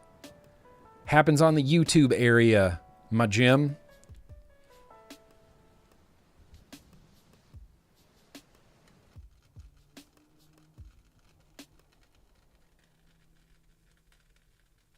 I mean, it's sizzling.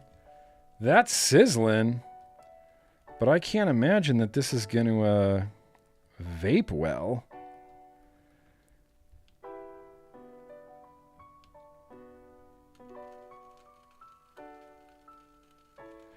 It's telling me I have a weak battery, which very well could be the case. So, let's try to move this to a... Hi! Hot! Hot! Hot, hot, hot, hot. Hot. Ha! Hot, hot, hot, hot, hot, hot, hot, hot, hot. Hot, hot, hot, hot, hot. Ha! A lot of heat in that deck. A lot of heat in that deck. Oh, thank you, Ern. You're such a good, You're such a good Grimm Army consigliere. Not this. Not this, Jesse. Not this. This is not new.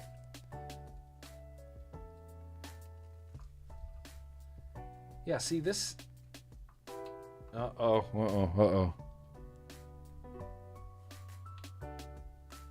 Okay, it's reading a 0.27. Oh, it's giving me a check atomizer. I wonder why that is.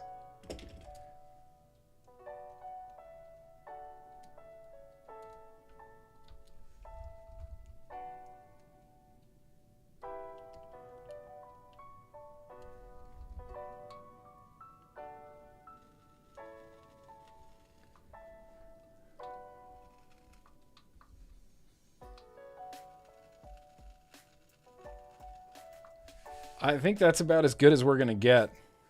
That's a 0.3. That's a 0.26 and at 71 watts. And that's the performance right there. Look, it looks neat.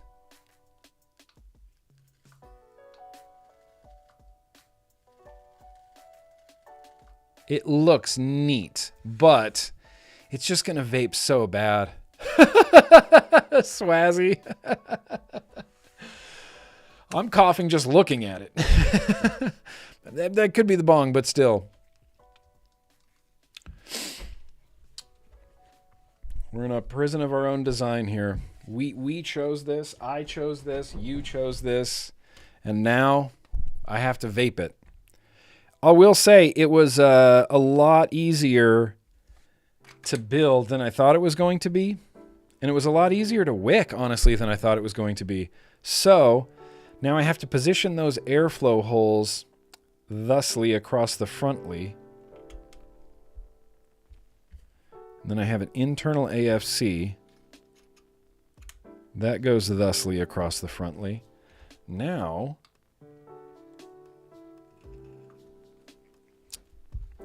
cheers!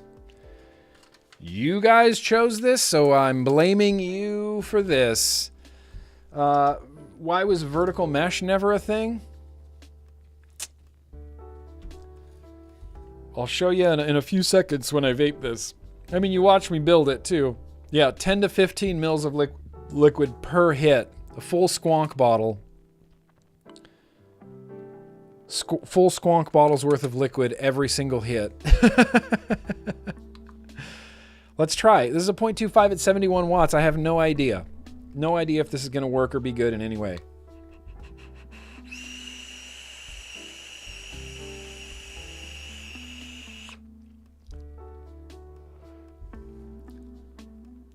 It's bad. Did you hear that whistle?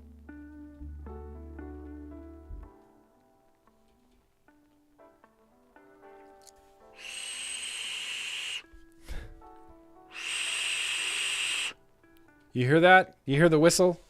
You hear the whistle?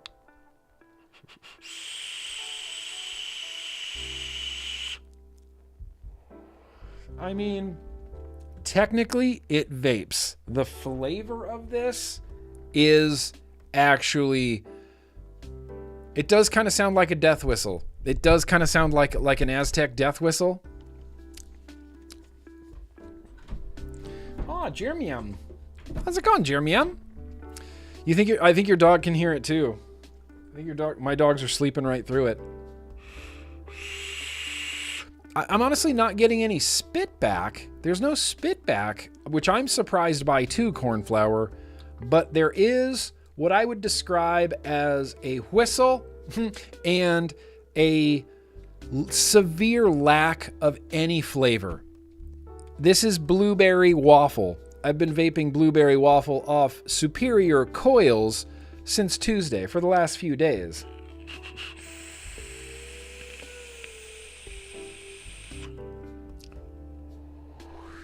That is tasty.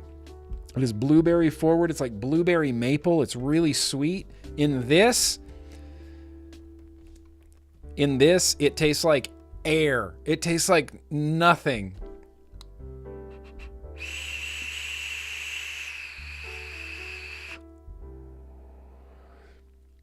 I couldn't even pick out a flavor of this. It's like very, very slightly blueberry. Very, very, very slightly blueberry. That top cap gets hot. Holy shit, hot. And there's no real way to adjust this airflow.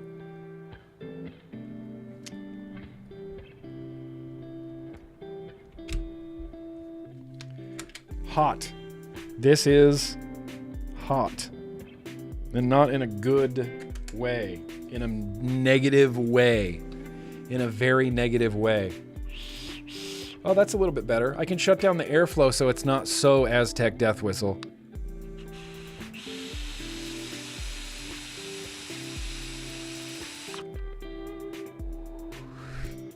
No flavor. No flavor. I hope I said this in my original review. No flavor. Literally practically zero flavor. That is bananas. And this is a 0.25 at 85 watts.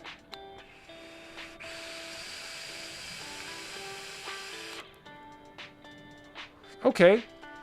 That really high wattage got a little bit of better flavor. Very slight. Very slight.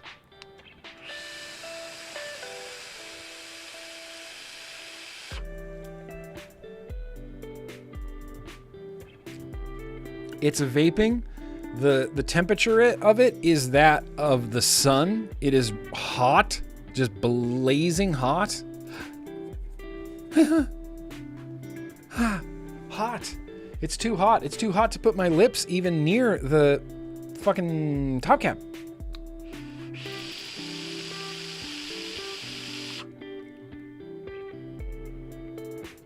It doesn't make sense to my brain Because when I press the button, it feels like nothing is happening. But then I suddenly exhale vapor. So I think, oh, okay, well, it must have been working. I don't feel anything going in. I don't feel it. It's just cold vapor with no flavor to it. Just whispers of flavor. This is the Cedo. The Cedo. I'll put a link in the description to my original review for the Cedo Mesh RDA from Cthulhu from way back in the day. Way back in the day. Hella back in the day. 7 years ago. What was 7 years ago? 17? 2017? You might need 400 watts, Clifford. You might need 400 watts. Let's go to at least, let's try 190 watt hit. Let's try a 100 watt hit. Okay. Gonna juice that up real nice. And just as evidence, it's a 0.26. 100.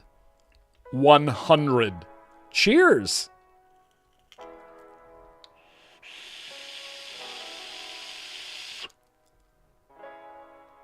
Again, it's like I don't feel anything on the inhale, and I'm exhaling something because I can visually see it, but it doesn't taste or feel like anything. There's no crackle. There's not even a sizzle. There's not a nothing.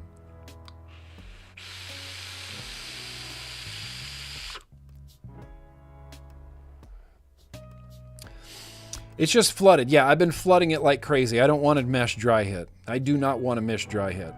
Yeah, I feel genuinely sorry for people that bought this RDA. I'm sorry. I don't know how it got so far in the process. Someone at Cthulhu said, what about a vertical mesh RDA? And they just went and they're like, first prototype? No, we'll do it better. Second prototype? No, we'll do it better. Third prototype? Yeah, this is the one. This is the one we're going to release. And everybody approved, and then they booked it, and they funded it, and then they shipped it, and then it was this.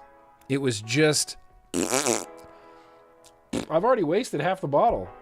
I've already waited half the bottle. Half the bottle of this liquid is just sitting in this cotton right now. This makes me... Yeah, exactly, Vicky Benji. This just makes me thankful for really good coils. Just real good coils.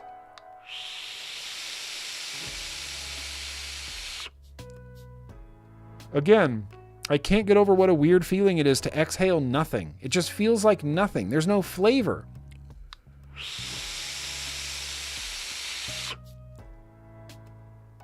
Tastes like nothing. I have the same liquid right here, busting with flavor.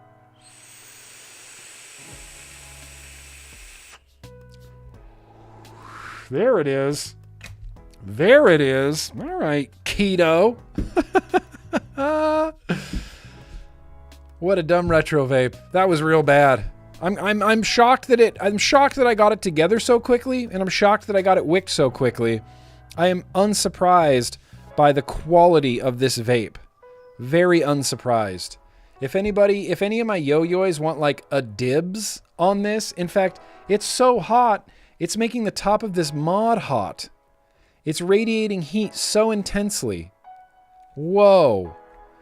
Okay, I'm going to let you sit over there and cool off. If any of my yo-yo patrons want a dibs on that, you can fight amongst yourselves to try the keto from Cthulhu. I'll send it to you just for free of charge, just to get it out of my office, to get that pure evil out of my office. No, wasting liquid's part of the fun, drip theory. It's like wasting cotton. Everybody wants to do it. It's exactly like wasting cotton. Everyone wants to do it. Who else reviewed this thing? Cthulhu? Nobody else? Oh, Twisted 420 did it.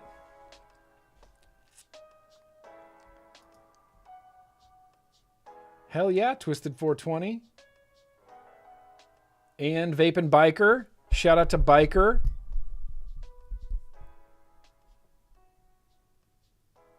That's it. It's just me. Just me, Biker. Oh, it looks like Heathen did one too.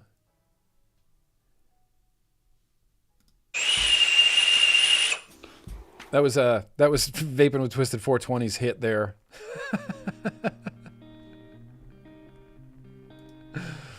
Vaping with Twisted 420 has returned. All right. Well, hey, at least that was a fun retro vape. You know, at least it was a fun... Ern, are you calling dibs? Are you calling dibs, Ern? You want it? I'll send it to you. I'll send it to you if you really want it. If I send it to Australia, our government will destroy it, thankfully. Yeah, in fact, hang the hell on. I have a pre-news and advocacy video I wanted us to all watch. Oh, that's right. It's not going to sync properly, is it? Stupid.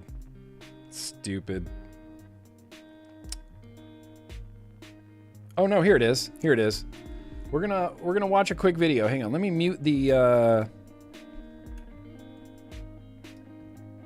let me pause the lo-fi chilled beats. And then we are gonna watch a quick video from our friends in Australia, right before we get into the news and advocacy.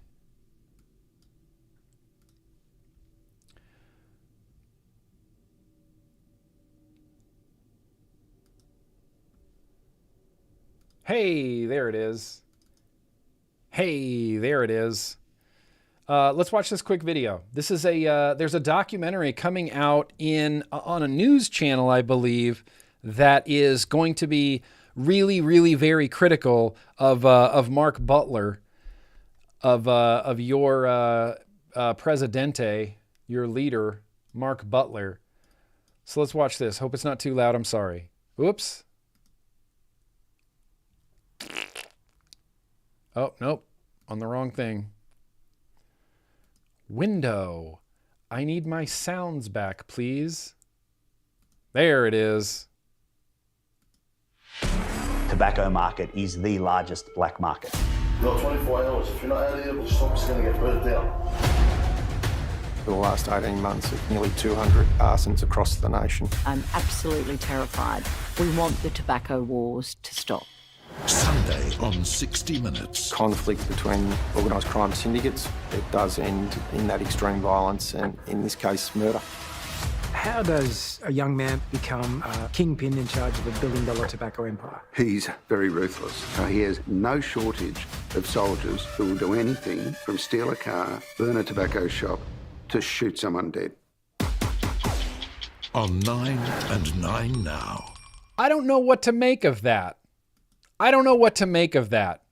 Because it seems like everybody's really upset about all the illicit tobacco wars that are happening in Australia. And it looks like that's like going to blame the criminals. And I don't think that's right. Because the only criminal who created the environment where that can flourish is Mark Butler.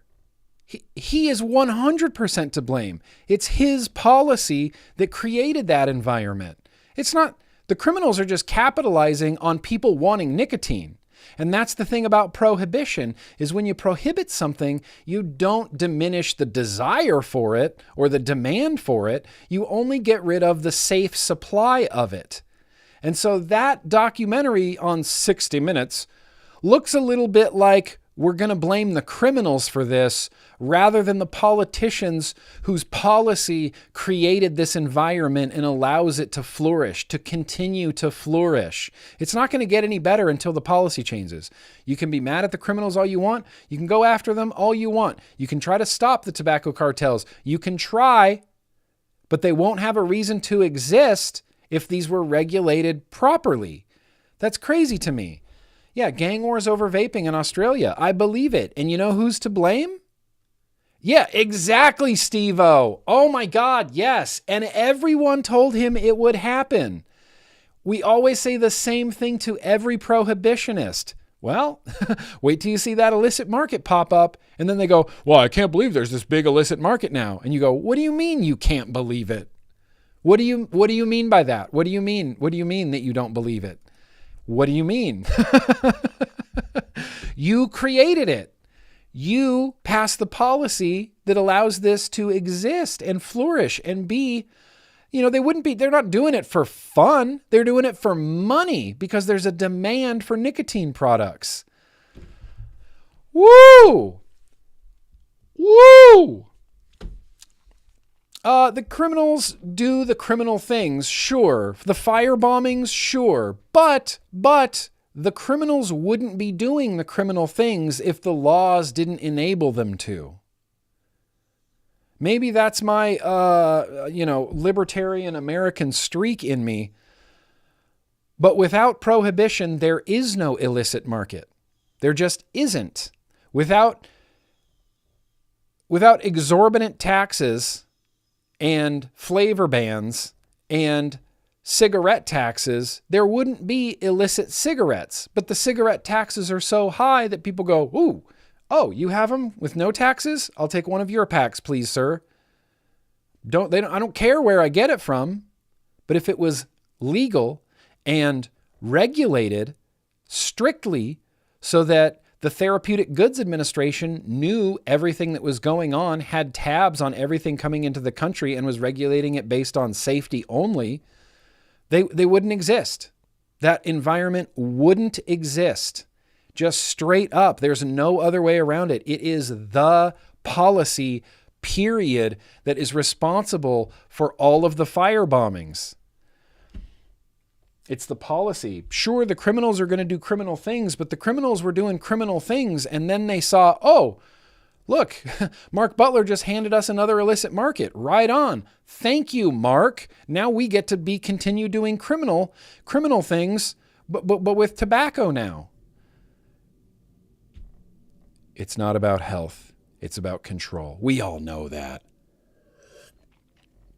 We all know that. Now listen to me. We're going to jump into some news. It's about 20 minutes long. It's all pre-recorded. I covered a bunch of stuff, and maybe we can have a little discussion afterwards, but there was that big bombshell study that claims a lot of things, that we as vapors are at risk of severe dementia, of heart disease, of cardiovascular disease, of all sorts of cancers. This study is claiming that there is no difference between a vaping an electronic nicotine inhaling system and smoking a combustible cigarette. Literally lighting a stick on fire and inhaling the burning acrid smoke is the exact same as gently vaporizing a nicotine solution. Exact same. You didn't know? It's the exact same. Prepare to have your minds blown. Let's just jump into it. This is News and Advocacy. I'll be in the chat. This is pre-recorded, and I'll see you guys on the other side. All right. Well, hi. I am News Guy. I speak a little bit more professionally than the rest of the yutzes on this crew. I don't know what I'm doing. But hi, let's welcome to some News and Advocacy. I'm going to put the Matt Sinister Memorial 15 minutes of News and Advocacy up there, but we usually go about 20 minutes. That's okay. First things first. Join CASAA.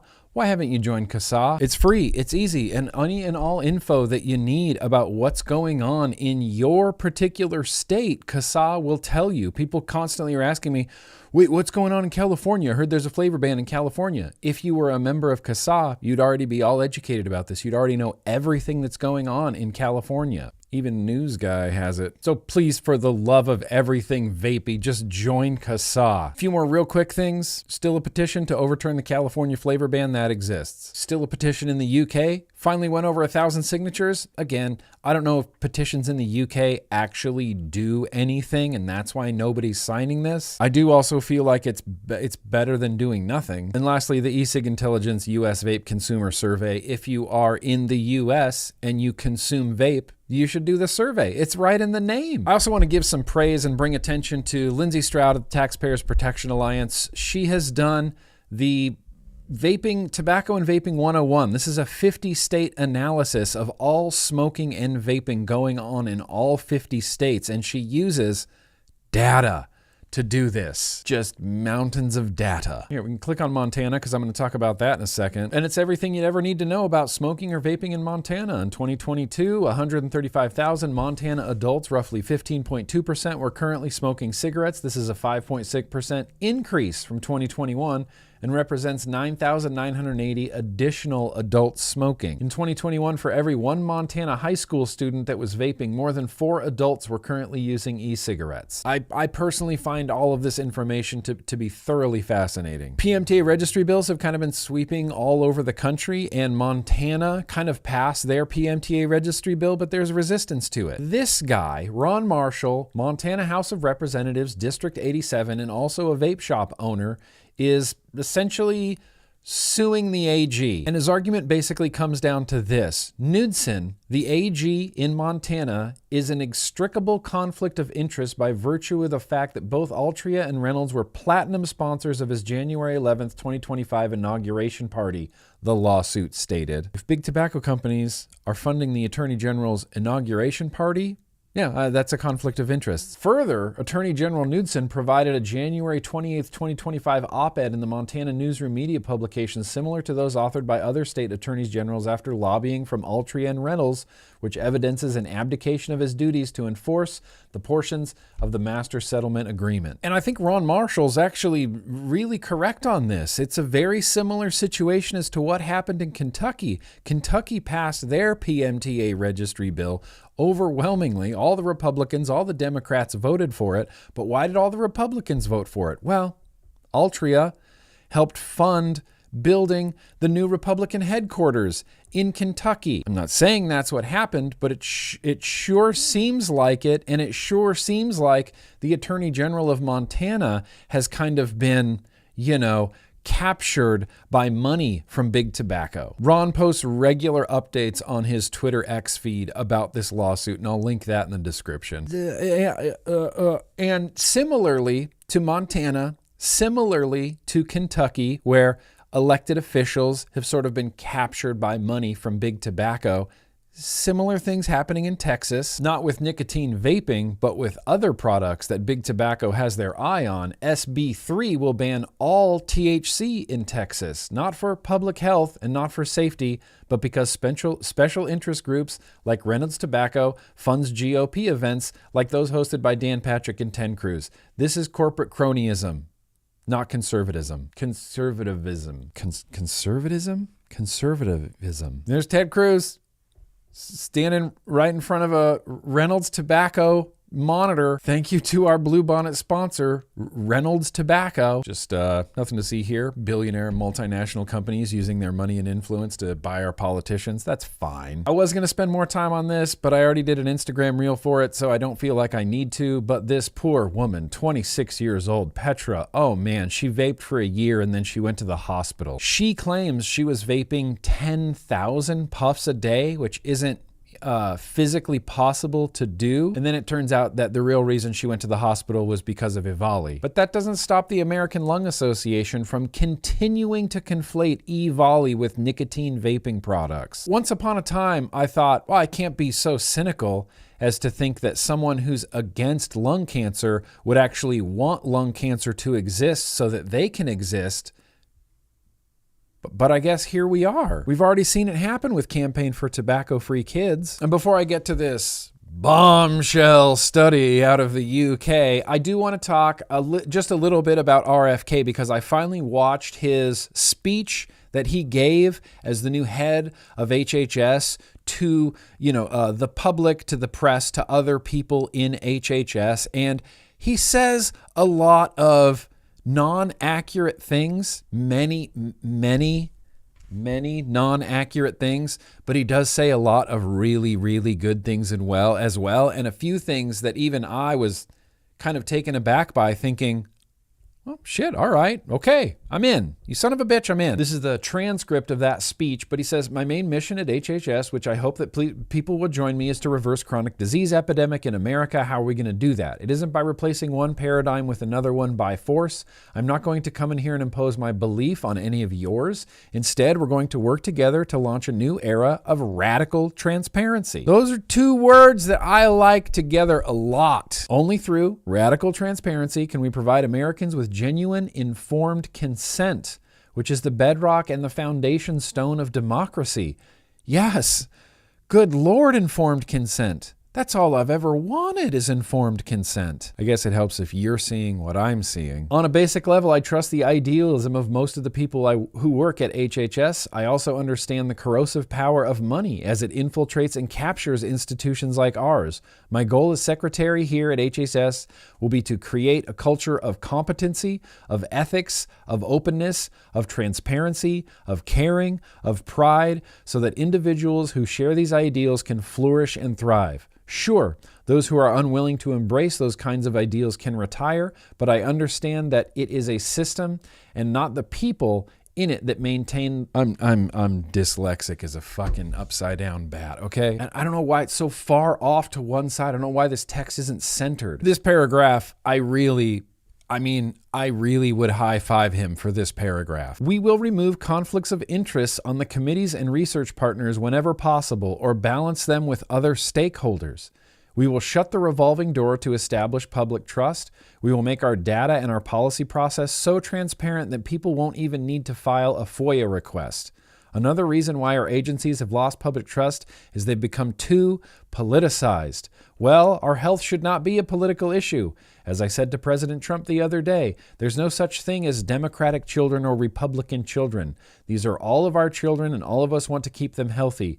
It should be an issue of science and an issue of basic human compassion. Science gets politicized when power and profit are involved, and power and profit are blind to compassion. Reducing the influence of money, therefore, goes hand in hand with depoliticizing HHS. Actions will always speak louder than words, but those words are words that I like hearing. I'm not going to sit here and read this whole thing. I'm going to put a link down in the description where you can read the whole transcript or you can watch the video. Nothing against RFK. He's a little hard to listen to. So me reading it in my own voice goes a lot farther. He says, "So since we're all here together, I have a request to make of you, my new colleagues. Let's start a relationship by letting go of any preconceptions that you have about me, and let's start from square one. Let's establish a mutual intention to work toward what we all care about, the health of the American people. In return, I want to make a promise to all of you. It's also about preconceptions. I'll start by acknowledging that throughout my career, I've asked a lot of difficult questions and come to a lot of unpopular conclusions. I'm going to keep asking those kinds of questions. What I promise to you now is to hold my preconceived answers lightly. I promise to be willing to be wrong. I promise to listen to all the stakeholders, all the parties, to the conversation, including the ones, especially the ones with whom I've disagreed in the past. I promise to be willing to be wrong."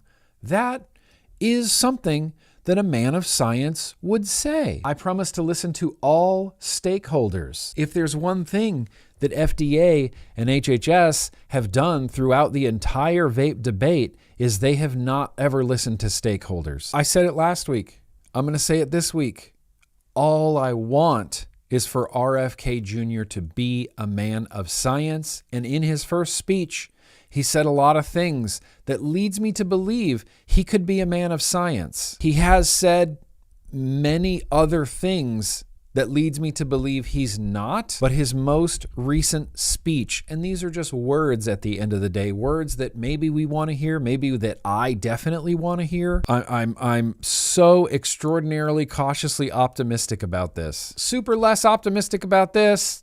Trump says he's ready to impose the death penalty on people who sell illicit drugs, calling the policy very humane. He points to China and Singapore and Saudi Arabia where they execute drug dealers. And he says, well, if you look in those countries where they execute drug dealers, they don't have a drug problem there. Except they obviously, yes, still have an insane drug problem. China has a crazy drug use problem. Although I'm hesitant to even call it a problem. China has excessive drug use. Death as a deterrent for drug use that's some real drug war language. Trump seems somewhat determined to really, really escalate the war on drugs. Now let's talk about this bombshell study, Vaping Horror. So this was first published in tabloids, bro. Tabloids. The Mirror. First published in the Mirror, but that's all it takes. And then it spreads around. Idiots spread this all around. I saw this pop up on Reddit in multiple subreddits outside of the vaping subreddits. It was in the Gen Z subreddit, and every person in that subreddit was just eating it up like a bowl of oatmeal. Does Gen Z eat oatmeal? These are the questions we need to be asking. And you can see it just spreads. It just spreads all over the place. Vaping horror as first ever study reveals deadly side effects, heart disease, organ failure, dementia. Even just reading the headline, I can kind of guess what's going on here. My first guess that turned out to be true was that none of this was peer reviewed. My second guess that I don't know if it's true or not because nobody has access to any of the data, I'm guessing that they didn't control for previous smoking, meaning this study most likely falls into the anti-vaping study trap of gathering a large group of people together,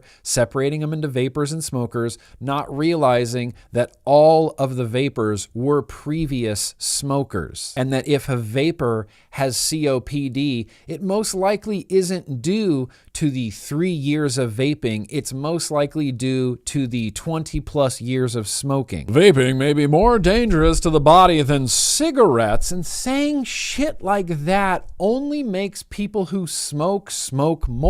It only makes people who've quit smoking second guess whether they should be vaping or not.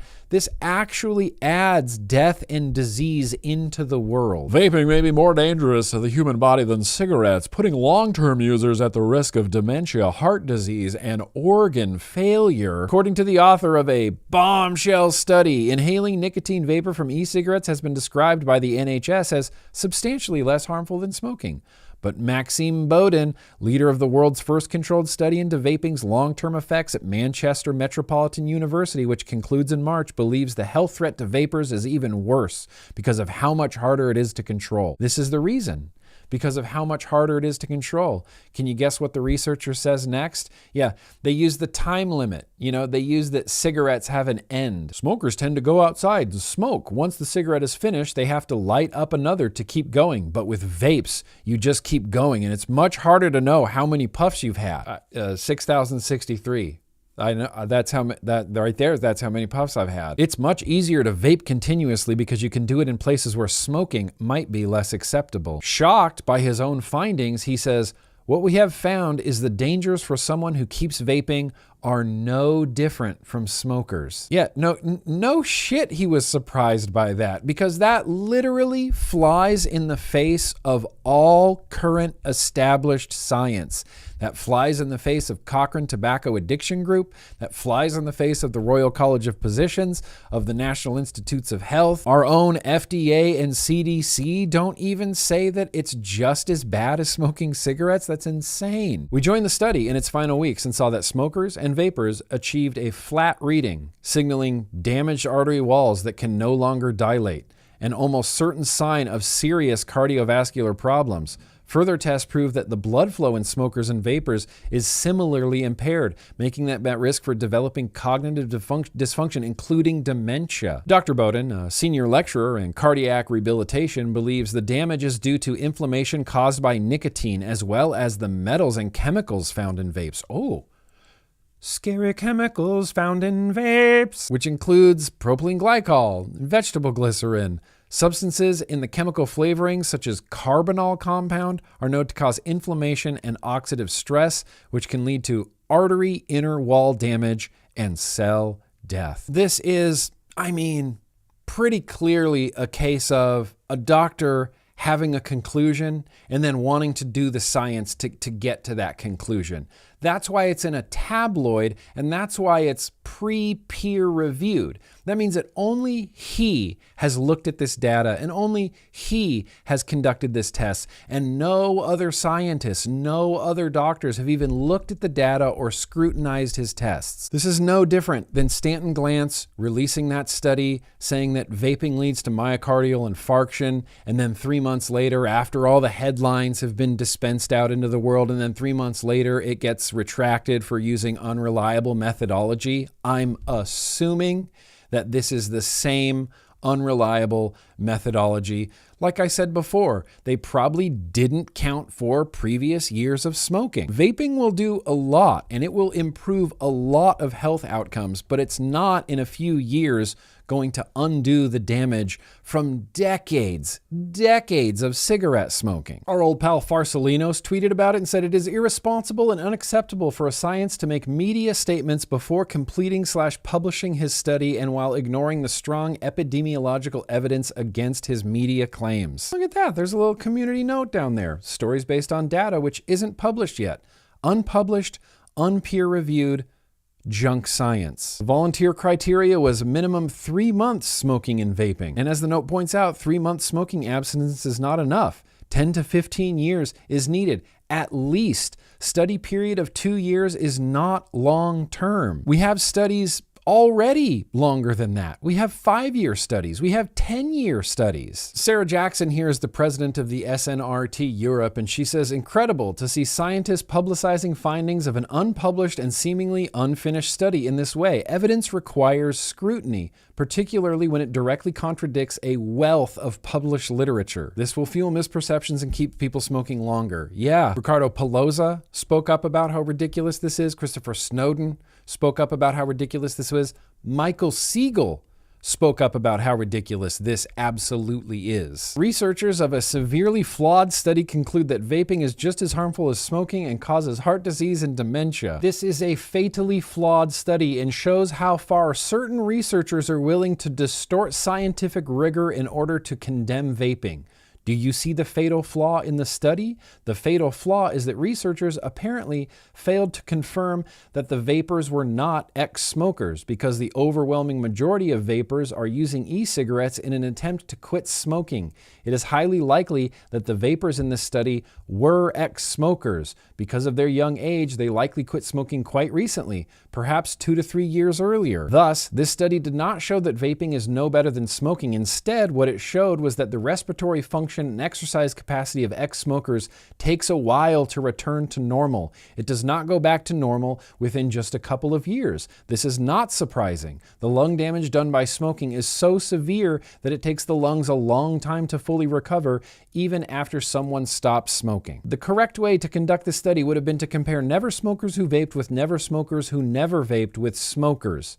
It certainly appears that this was not done, since I would expect that if it were, the researchers would have been eager to point that out. Instead, they drew wild and unscientific conclusions without pointing out the flaw in their own study, shared the results prior to publication, and generated hysteria in the news that is going to be far more damaging than vaping itself, as this is going to certainly cause many vapors to return to smoking and many smokers to cancel their plans to quit smoking via switching to vaping.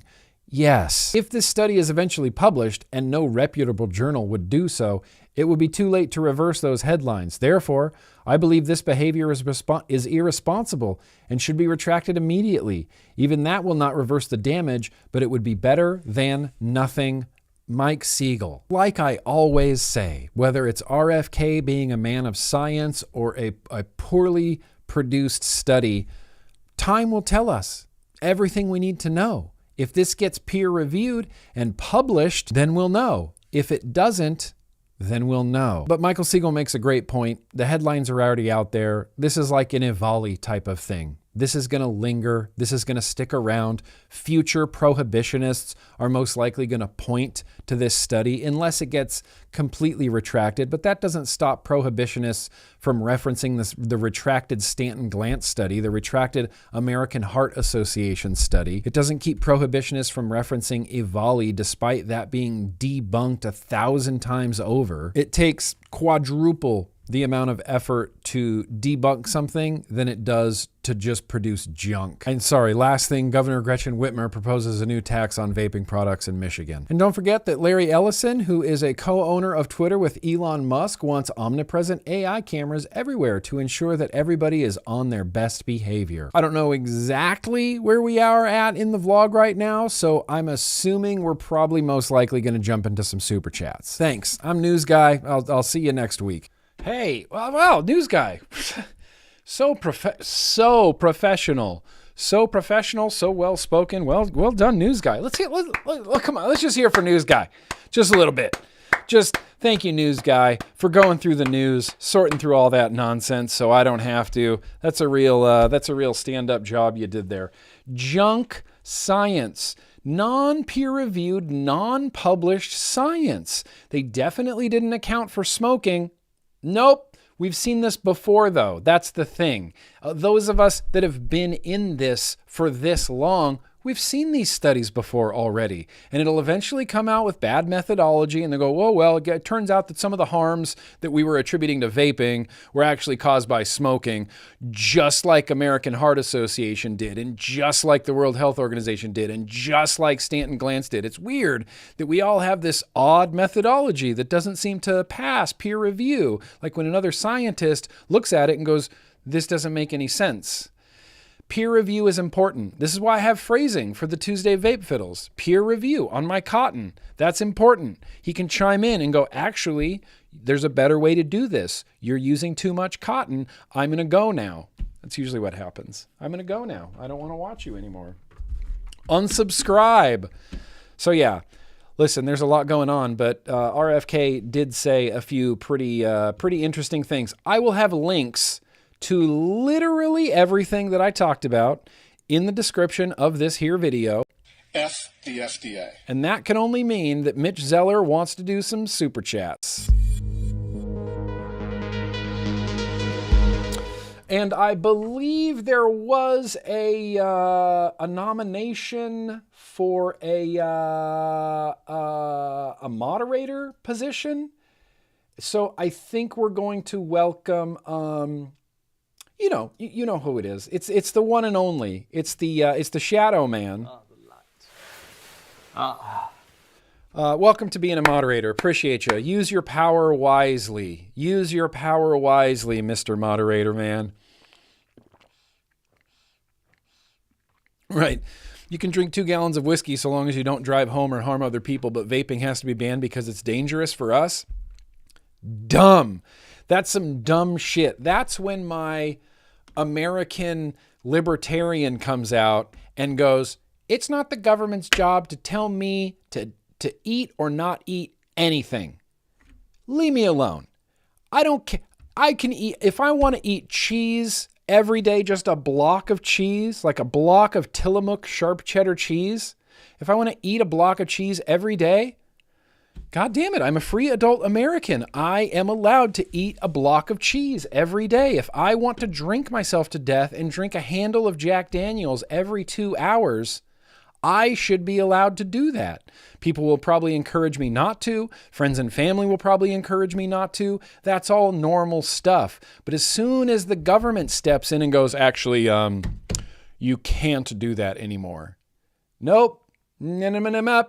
Informed consent means you inform me and then I make my own decisions.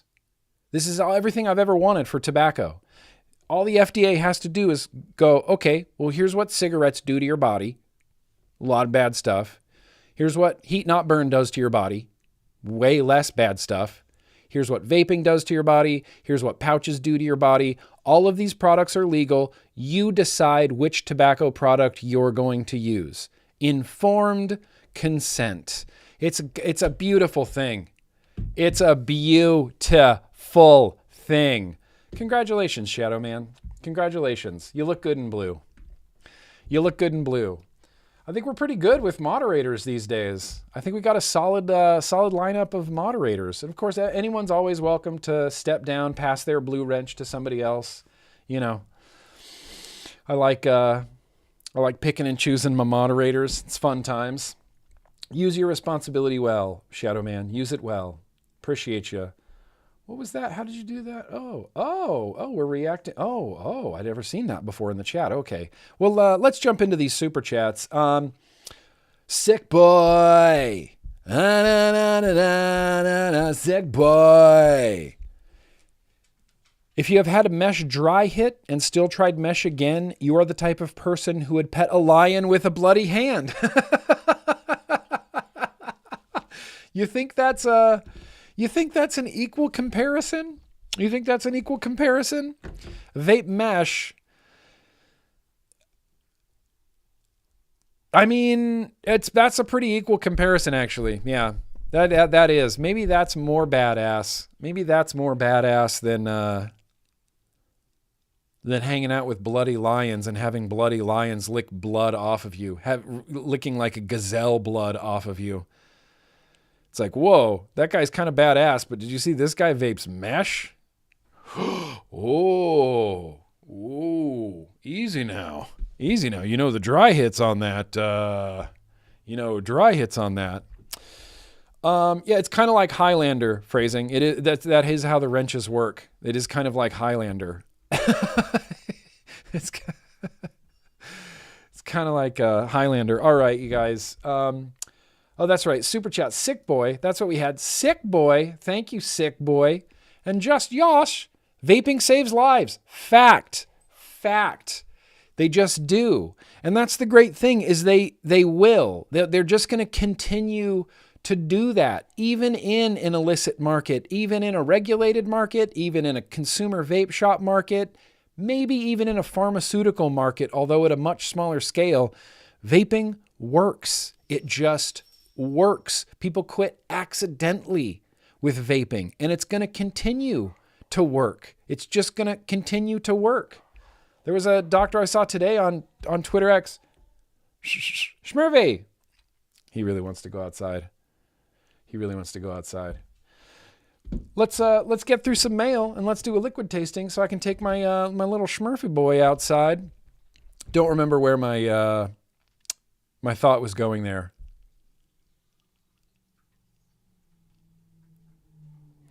Yeah, I'm sure we'll get there. Oh yeah, vaping, it works. It just works. Just works, period. Just works. And everybody that it works for not immediately becomes radicalized, but even if in 2025, if I was a cigarette smoker and I was just Dave the cigarette smoker and I'm seeing all these news reports about vaping, I might be wary of trying vaping. I might see Australia and go, oh, wow. Or I might see World Health. I might see Bloomberg. I might see American Lung. I might see American Heart. I might see American Cancer all shitting on vaping. And then I go, I'm going to try it anyway. And then I quit. I'm immediately going to go, oh, well, you're all full of shit now. You're all full of shit. ALA, you're full of shit. American Heart, you're full of shit. American Cancer, you're full of shit. World Health, you're full of shit. These worked. I just quit smoking with them. You immediately have your eyes opened a little bit. Schmurfy, I know. Hi, I'm sorry. I know. We're streamins at the moment. But I'm going to take you out. Give me 1/2 of 1 hour, okay? Can you give me a half hour? Can you give me 1/2 of 1 hour? Can you give me 1/2 of 1 hour, dude? I'll eat your head.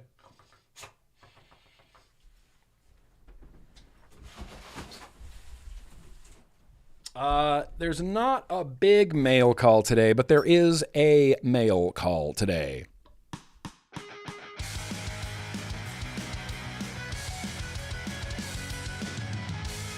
Vaping generally works for the people who try it, you know? It generally does. And my favorite thing about vaping in 2025, about modern vaping, is the tech has become so good, so efficient, you know? I think there's always going to exist, you know, the us side of it, the nerdy side of it, the hobby side of it, just like there's mountains of people who still smoke big pipes or still smoke big cigars. I think there's always going to be the hobby world of aficionados and nicotine enthusiasts who like to build our own coils, who like to install our own coils, who like to, you know, wick and mix our own liquids. We have this, like, for lack of a better term, aficionado side of it, but the market side of it, the general market side of it, is pods and disposables, and that tech has never been better. Like these new dual mesh pods, dude, I mean, they're crazy good. They're crazy good. If I had had something like a dual mesh pod back in 2009, it wouldn't have taken me, 3 to 4 months of dual use before I finally quit. It would have been much quicker. Okay, guys. Oh, we're not going to open that one just yet. Oh, I know what this is. I actually think I know what this is. I think I know what this is. So, you know how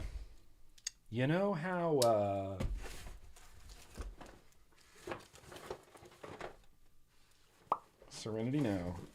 You know how Geppetto and Hussar sort of released a pod system? I'm guessing that's what this is. I'm guessing that's what this is. Spot on. Spot on. I don't care for this packaging, but dudes, these pods are kind of sick with it. Look at those. Hussar, the Demi Pod. Unleash the flavor. Pure satisfaction in every puff. Limited edition. Wait, we got standard issue matte black. There's a Goldie boy in here. There's some cartridges. There's another spotted guy over here on the end. Spotted. I like this one. Obviously, that's the most appealing to me. That's the one I'm going to steal and keep forever. But I did get some pods. Some Demi pods. The Hussar Demi. It's pretty interesting. You know, they caught a bunch of shit for releasing a pod system from what I can understand, from what I can see on the internet. Yeah, they even say on the pods, look, your high-end choice. Hussar went from hemo to pods, which, look, I personally don't give a flying hell ass what Hussar does as long as they're not making cigarettes, you know? If Hussar was like, well, we're pivoting and we're gonna start selling roll your own tobacco, and we're gonna start selling cigarettes, then I'd go, okay, Hussar, you know, what are you doing? But look, they're in the vape game. They're still, oh, that's kind of sick with it. That's kind of sick with it. Should I fill this up? Yeah, we should. Look, I got some guava jelly. If I had to guess, who makes this? Who manufactures this? Because it's not manufactured by Hussar, obviously. Adjustable airflow, USB-C, 1000 mAh, mesh coil, 0.8, 2 mils. Manufacturer. Nope.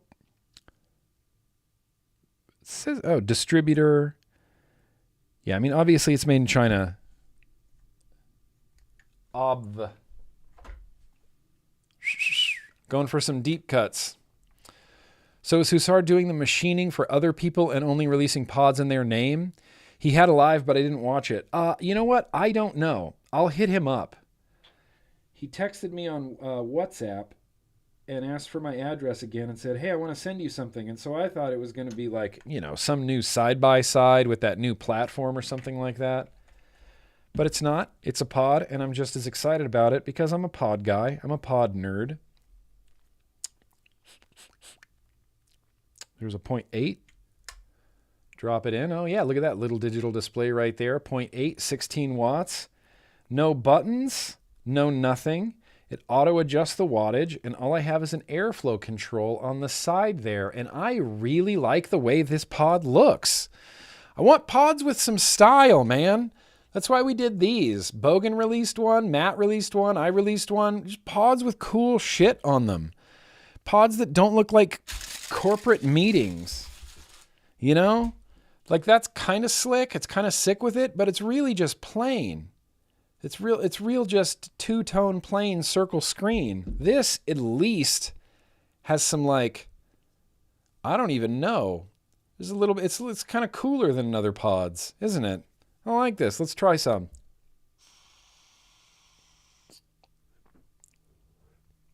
Listen, if I had to guess, it feels like this pod's being made by Vupa or Oxva.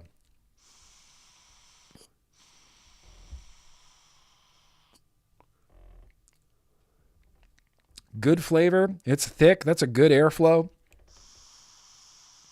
It's crispy. Might even turn that airflow down just a little bit, but I like that when it's full open, I can still activate the airflow switch.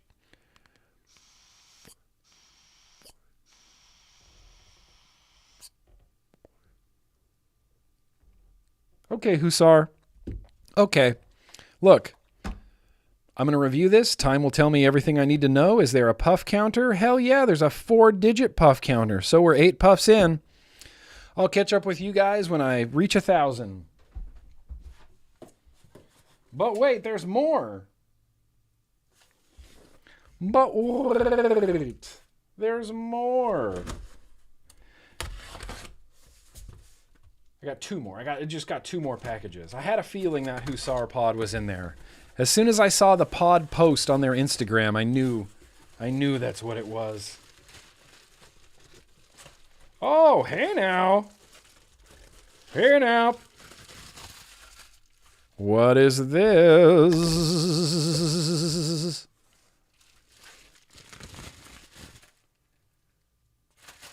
The Reload Mag. I got 2 Reload Mags, which I don't know what those are yet, and 1 S Pro with sparkles on it.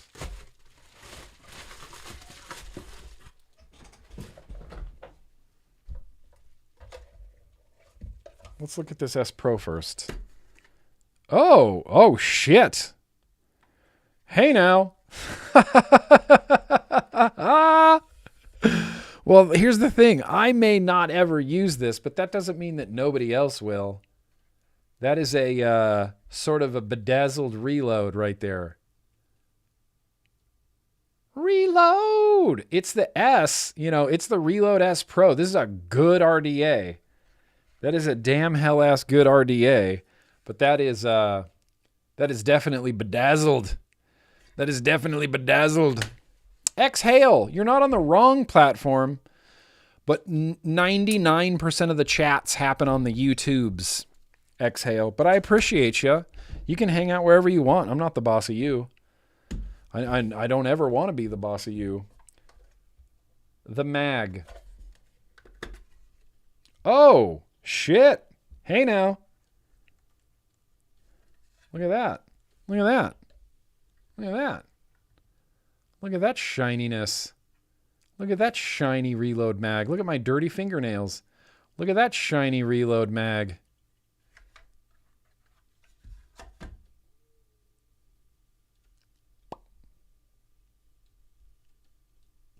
Okay, that's reverse threaded. Sick. There's obviously some threading on the bottom. Yep, to get that off. I want to take a look at this deck. Oh, there you go. Bottom airflow, bottom and side-ish airflow. Sort of a little cradle of airflow in there. Big square, single coil. It looks like you could fit a 3mm in this. It's a 3mm post. You think a 3mm would fit in here? That's what she said. I think a 3mm could fit in there. Dude, Reload Vapor Mag RBA. The Magraba. I appreciate that it's just an RBA and not its own, super specialized tank or anything like that. I can put this in any Boro tank I want. I can put this in the Mike Vapes double glass. That's kind of sick. That's kind of sick. The Reload Driver is one of my favorite pack-in tools of all pack-in tools. All right, so we got a mag. We got 2 mags, which means one's for Boosh boxes. And we got an S Pro that's most likely going to go into a Boosh box. As much as I love that S Pro, it needs to go someone who's going to bedazzle, who's going to be into the bedazzled of it. Yeah, look at the undercoil. Yeah, the undercoil air. The undercoil air. I saw it. Did you see it too? Yeah, the tiny holes. Don't look at my fingernails. In fact, that's disgusting. I'm a disgusting human.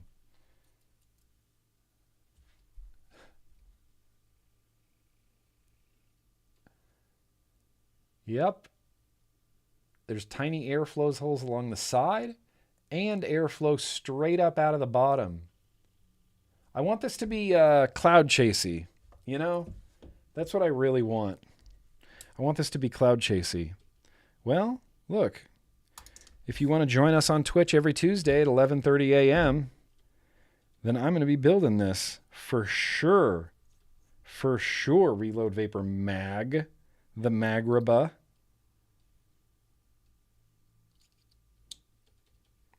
It snaps together.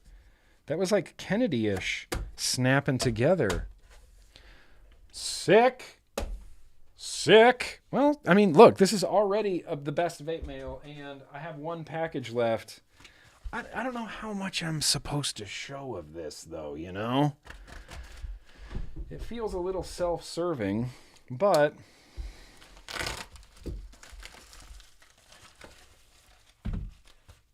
yeah. I'm gonna take a sneak preview of this before you. Cool. Looks cool. We've all seen the Asmodus Minikin pod before, right? But have you seen this Asmodus Minikin pod? The purple and green GrimmGreen with a green ass tank in it. Pow Grimm Army, Pow GG, Pow Asmodus, Pow Green Tank. Turned out fucking perfect. I loved the Minikins. I love these into the ground because the battery's removable. It's a little bit user serviceable, and I can appreciate that. And pow, those turned out so dope. God, that turned out so dope. And I have a slew of Minikin coil heads for this. Slew of them. Yep, fill ports on the back. This is the first time I'm seeing this IRL. I've only seen pictures of this for the last 8 months. Turned out so dope. I don't know what Eddie was talking about. He's like, I'm not sure if I like it. I'm like, what do you mean? Look how cool that is. Green and purple. I love this. And I love the green tank. That just, I mean, that's the touch. That's the touch on top. So that's a thing. It's not for sale yet. But that's a thing that has been in the works since May of last year. And this is the first one I've seen in the flesh. I love this fucking thing. I can't wait to use it. Oh, restricted lung all day. Dude, Shadow Man. Yes. It's got the GG. Like the GG. If you want to know who created this GG, well, that would be none other than our very own Shadow Man.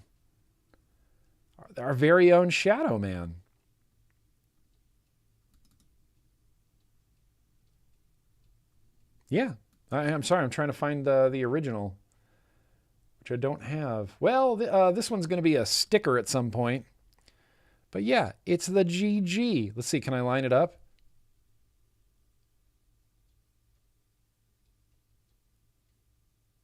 Yeah. Shout out to Shadow Man, a.k.a. the Slater, a.k.a. the Slater Man. That's the first thing that the GG's been on, too. That's the GG.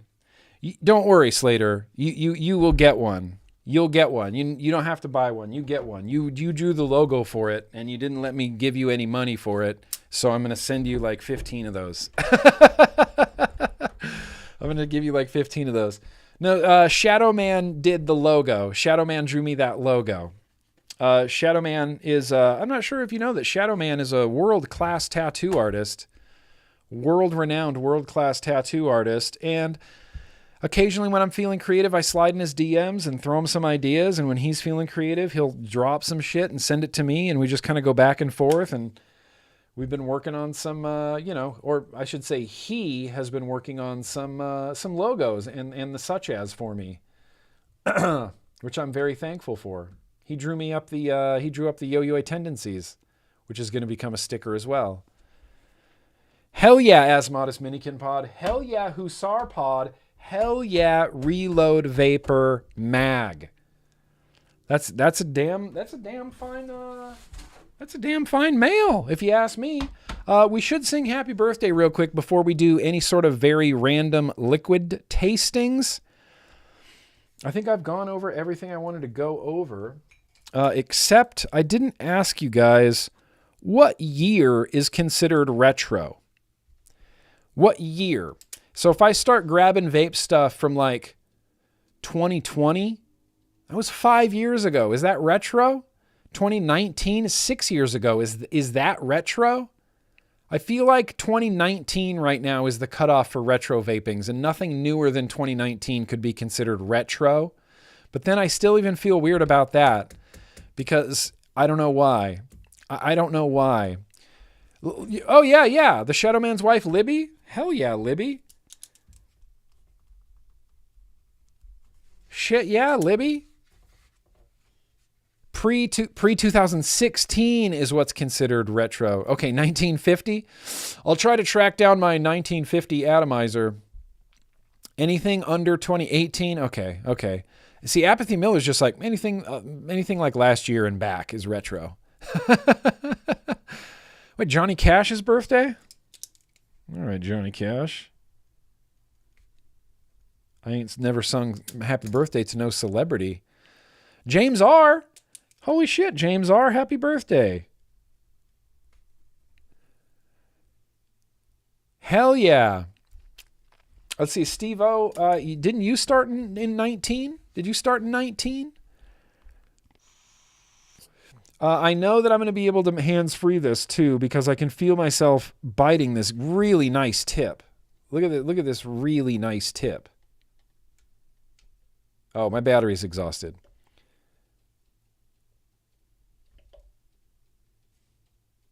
Oh, my battery's exhausted.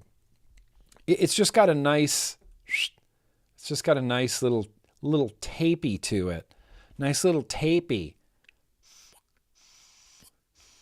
Me too. I'm still using stuff from 2016, you know?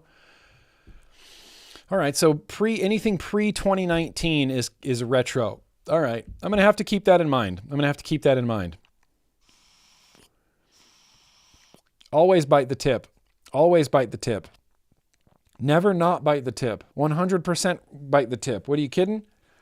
Bite the tip. Hey, where are my fucking pants? What does mine say? Dude. Yeah, it's a good duck bill. I can feel myself getting used to biting it. It's bitier than the Caliburn is.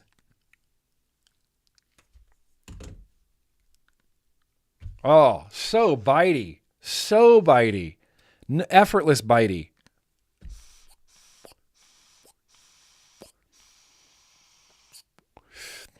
Hardly you started in 2018, so pre-2018 to you is retro vaping. All right. It's hard to say 2018 and under, back when vaping was at an all-time high with new stuff every month.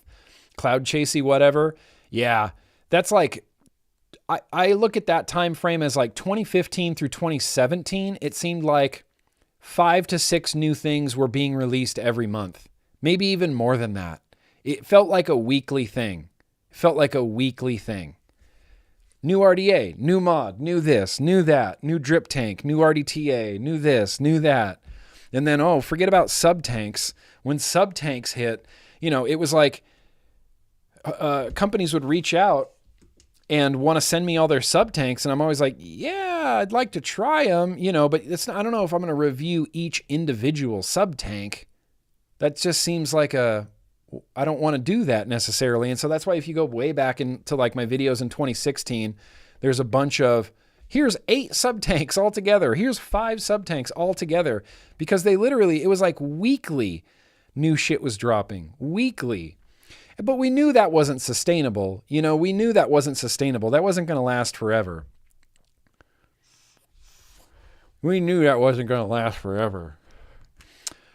Stubby Waffles, we did. But if you want to see it again real quick, I'm more than happy to show you Stubby Waffles.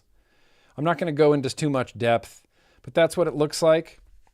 Trapdoor, 18650s. I don't have any good looking 18650s right now. Here, we can throw these in here for some style points, you know. It's secure. It's a super firm click. I got cutouts on the side, those Imperial cutouts, so we can see the batteries, Imperial cutouts to get a little bit matchy if you want to. They're going to be solid colors, big Squonk bottle in the back, same as the Empire, held on with a little O-ring. It's a really nice, like, fit in there. It just feels good. I'm making it look bad. Door slides on, cut out here for squonking. I didn't want just a hole that you have to like press into. I wanted some sort of cutout. I was trying to make the cutout deeper, but Orca Vape put a stop to that. Like, we can't really go deeper on it unless, you know, you want it to bend or lose integrity. I'm like, oh, okay. So we'll just leave that as it is. But yeah, I've been torture testing this for the last few months. Ridiculously, you know, oh, these batteries are dead apparently. How did those even get put back in the drawer? How did those even get put back in the freaking drawer? And so if I wanted to, you know, we could take like, let's see. Maybe like this one. Yeah, you can't really, you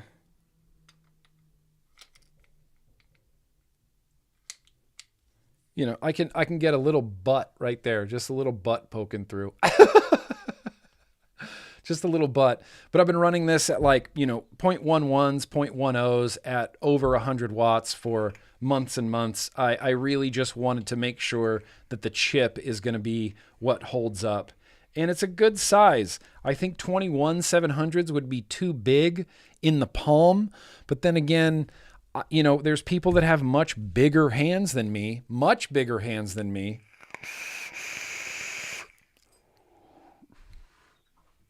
It's just been rad. It's just been ripping. I'm really very proud of this. I'm really excited about this. I think I'm gonna. It's not either friendly, honestly, because the bottle's on the back. So I'm always, if it's in my right hand, vape it. I just flip it and squonk it, or you can thumb it and squonk it, or you can thumb it and squonk it, or you can finger it and squonk it. It's not lefty or righty. It's ambidextrousy. And so that's where we're at. That's where we're at. That's where we're at. I don't know that a 21-700 version is ever going to be a reality. If I'm being really honest, I chatted with Brian after the yo-yo. I had our discussion about it, and it didn't seem like this was a very high on the list thing to do. Well, yeah, like the Topside Dual was the last good dual battery dual battery squonk that existed. It's like the Topside Dual, Topside Dual, Topside Dual. Rage, you know, the Rage existed for a while. Topside Dual, Topside Dual. Jim, yeah. You know, a lot of people want 21-700s. We'll see. I'll get a petition going. We'll do a change.org petition, and I'll promote it on the stream. And whoever wants a dual 21-700 Republic can sign up and make your voice heard. And you know, we might listen to you.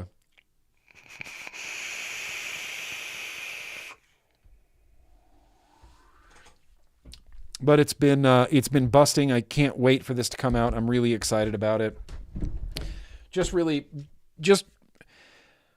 I'm really proud of it. You know, I liked the Empire, and I was proud of that until, you know, XYZ and the way it was handled. I wasn't really super stoked on, including, you know, I love Vapors Cloud. I like Brian, but up to and including now, I don't like that people are still coming to me going, well, I tried 5 different boards from Vapors Cloud. I tightened all the screws. Nothing still works. So I guess I'm shit out of luck. I'm like, fuck, man, that fucking sucks. And best of all, I'm attempting to get the Republic price lower than the Empire was. The Republic price will hopefully be lower than what the Empire was. I'm trying to make up for a lot with this squonker. You know, I'm trying to make up for a lot for this squonker. Can we make Empire bottles available for separate purchase, please? Yeah, yeah. That's not an available thing right now, Steve-O? I'm shocked by this information. Yeah, I'll make sure that that happens. 1,000%. And they're going to be, I was saying this earlier, but they're going to be solid colors, and the faceplate's going to be the same color as the body, and the buttons are going to be black. There will also be available packs, and you only ever need one pack, and it's going to come with a black faceplate and then matching buttons for your body. So you can have full color with black buttons, or you can have the black faceplate and have your buttons match the body.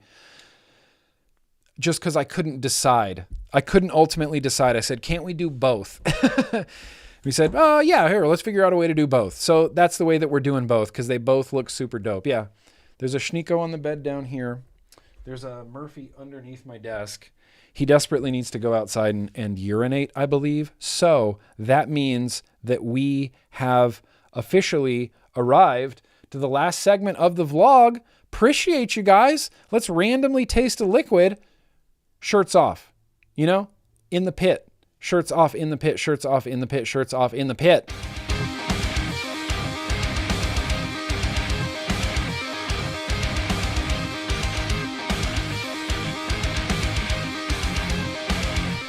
Just swirly bang into that. That's what I do every time.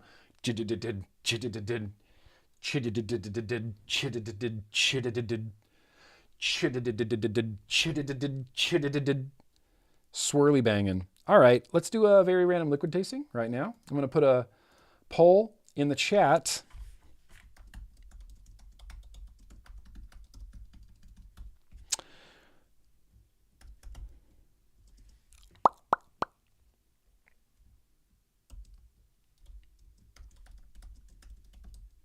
Okay. And then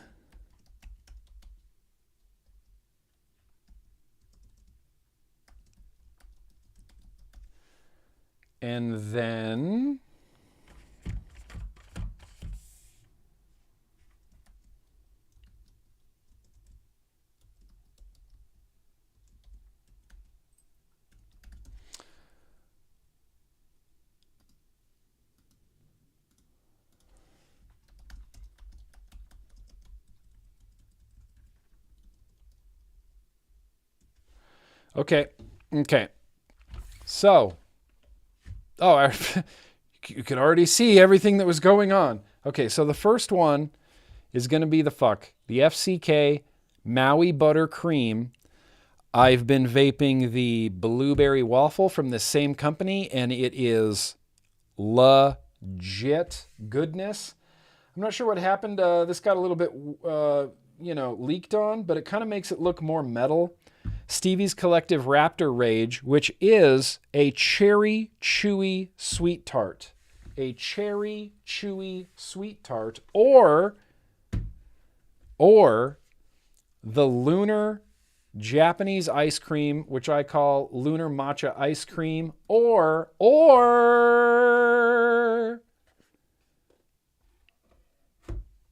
oh man, you don't even know what to think right now. You don't even know. Let me put some voting music on here. It's going to be way too loud.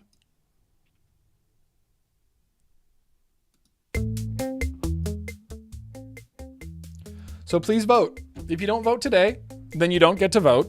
And funky, you know? It's not funky. It's not funky. Or it is funky.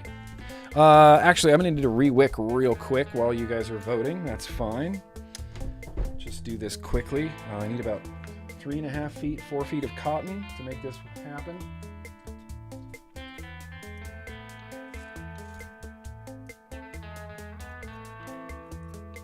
Oh, beautiful.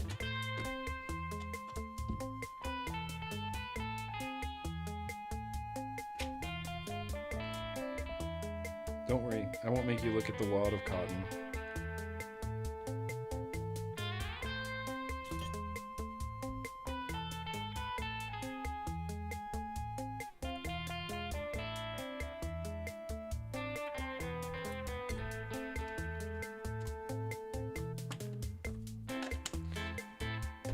Na na na na. Please, please vote. Na na na na na. Wanna vote? Banana. Na na. Please, please vote.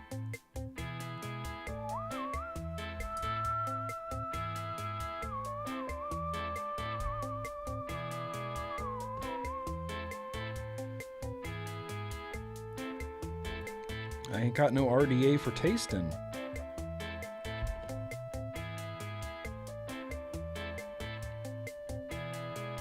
Okay, yeah. That might be a little bit much cotton phrasing.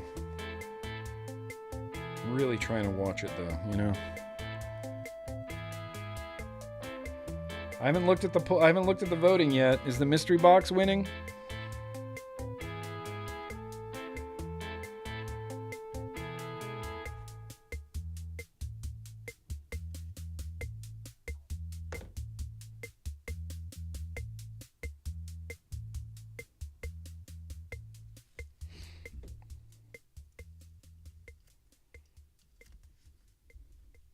I'm going to throw my cotton wastage onto the mystery box.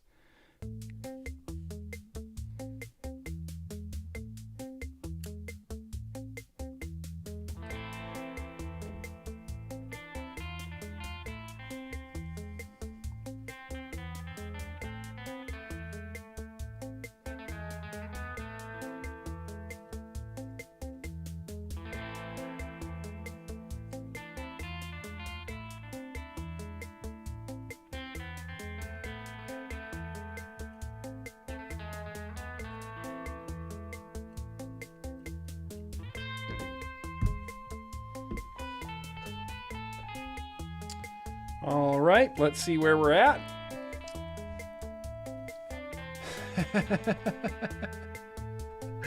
You guys are too predictable. Too predictable. Too predictable. You're just getting straight up manipulated now. Just straight up manipulation. 44% going for the mystery box. 44%. All right. Set a stopwatch for 1 minute. I'm giving you guys another minute to vote. One more voting minute.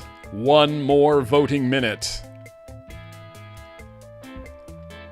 Raptor Rage. You guys who voted for Raptor Rage? Cherry Chewy Sweet Tart. That sounds good. Malibu Buttercream. That sounds good. Look at that. Japanese Matcha Ice Cream. Lunar. Or the mystery box. That's my best odorous. He always did that. Neil Fallon from Clutch also does that too. Occasionally. If you don't vote today, then you don't get to vote. Funky. In the celebration. If you don't smash that like button like Seamus says, funky. I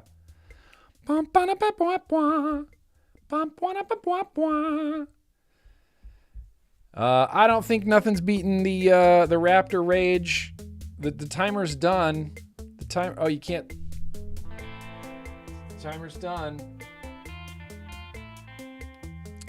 So that means the mystery box wins again. Suckers. I'm just kidding. Well, off you go. Off you go. And off you go.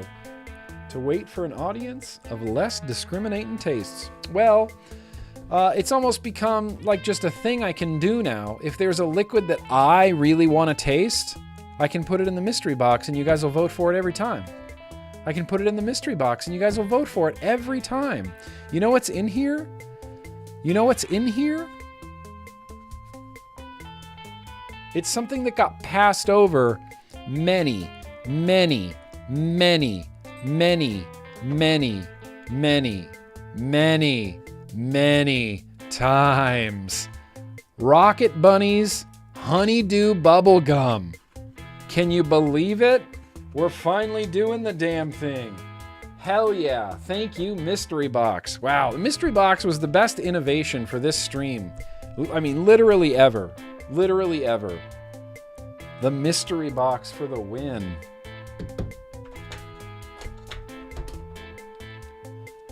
Honeydew bubblegum. Honeydew bubblegum. Honeydew bubblegum. Let me say it a few more times. Honeydew bubblegum. And it's an Indonesia liquid. You can tell because it's got the, you know, those Indonesia tax stamps on it. That means it's an official product, legally allowed to be sold. Legally allowed to be sold on the market in Indonesia. You can create Rocket Bunny honeydew fucking bubblegum with a bunny on it carrying a bomb. Oh, it's got a bomb strapped to its back. That's why it's called Rocket Bunny. Oh, okay. I see now what's going on. I know. I see what's going on. Yep, got him. Got him, Frank. Listen, this was going to get tasted eventually. Kind of smells like a Halloween mask, I'm not going to lie. It's got that Halloween mask smell. I need a haircut.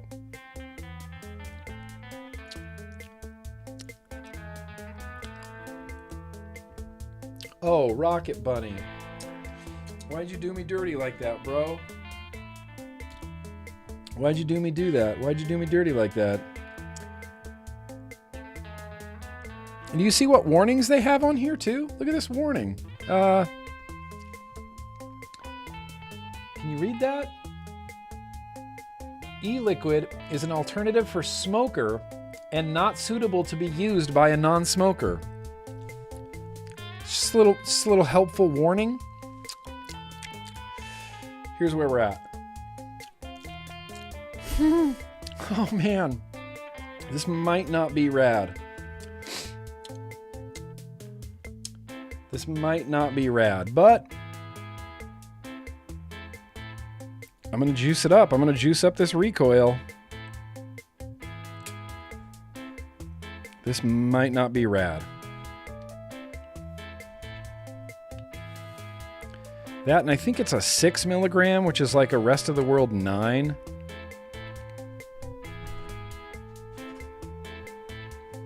Over drippy there. So it might be obscenely throaty.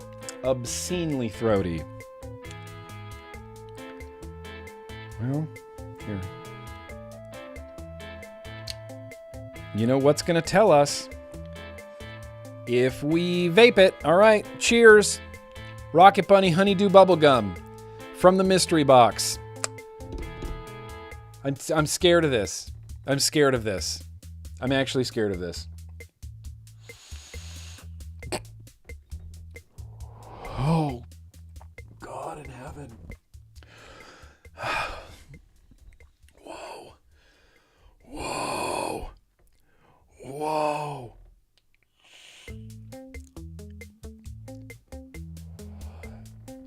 Okay.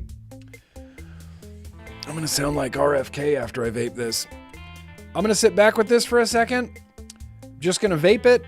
I'll come back. We'll talk about it in just 1 second. It might not take me long to figure out if I'm into this juice or not. Okay? Let's see. So I'm going to turn the music up. I'm going to turn my mic off.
Okay.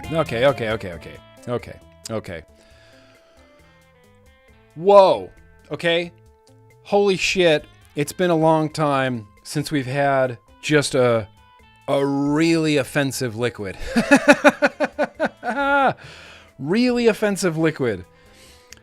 You know, it says honeydew bubblegum on it, but what it tastes like is plastic chapstick.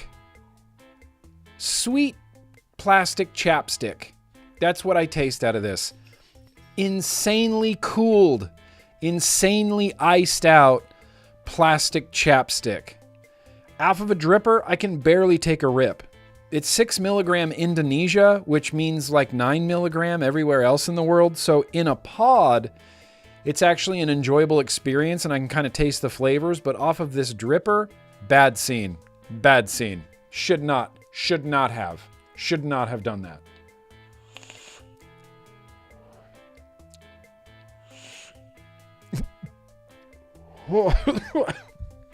Can't. This is old soft throat Grimm to the maximum levels of soft throat Grimm. But in a 0.4 pod on the Hussar pod, it's actually kind of enjoyable. I can do a little mouth to lung with it. It's kind of icy. It kind of tastes like a little bit more like bubblegum chapstick instead of just hot, sweet, minty plastic chapstick.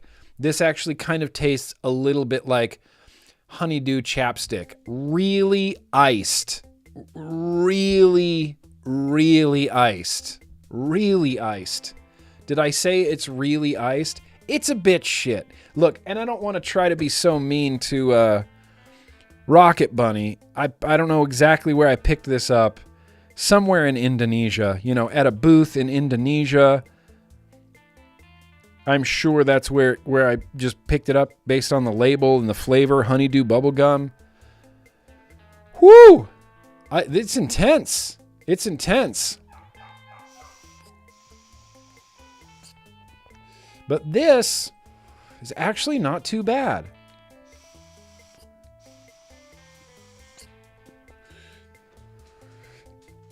That's actually kind of enjoyable. It still is chapstick bubblegum, iced out chapstick bubblegum, but it's not completely objectionable. It's no more mystery boxes. You never know. I guarantee you, Rip, the next mystery box I put up, you can't resist. You can't resist the mystery box. I couldn't even resist the mystery box. I know that feeling. Yeah, this without ice would be kind of nightmarish in nature.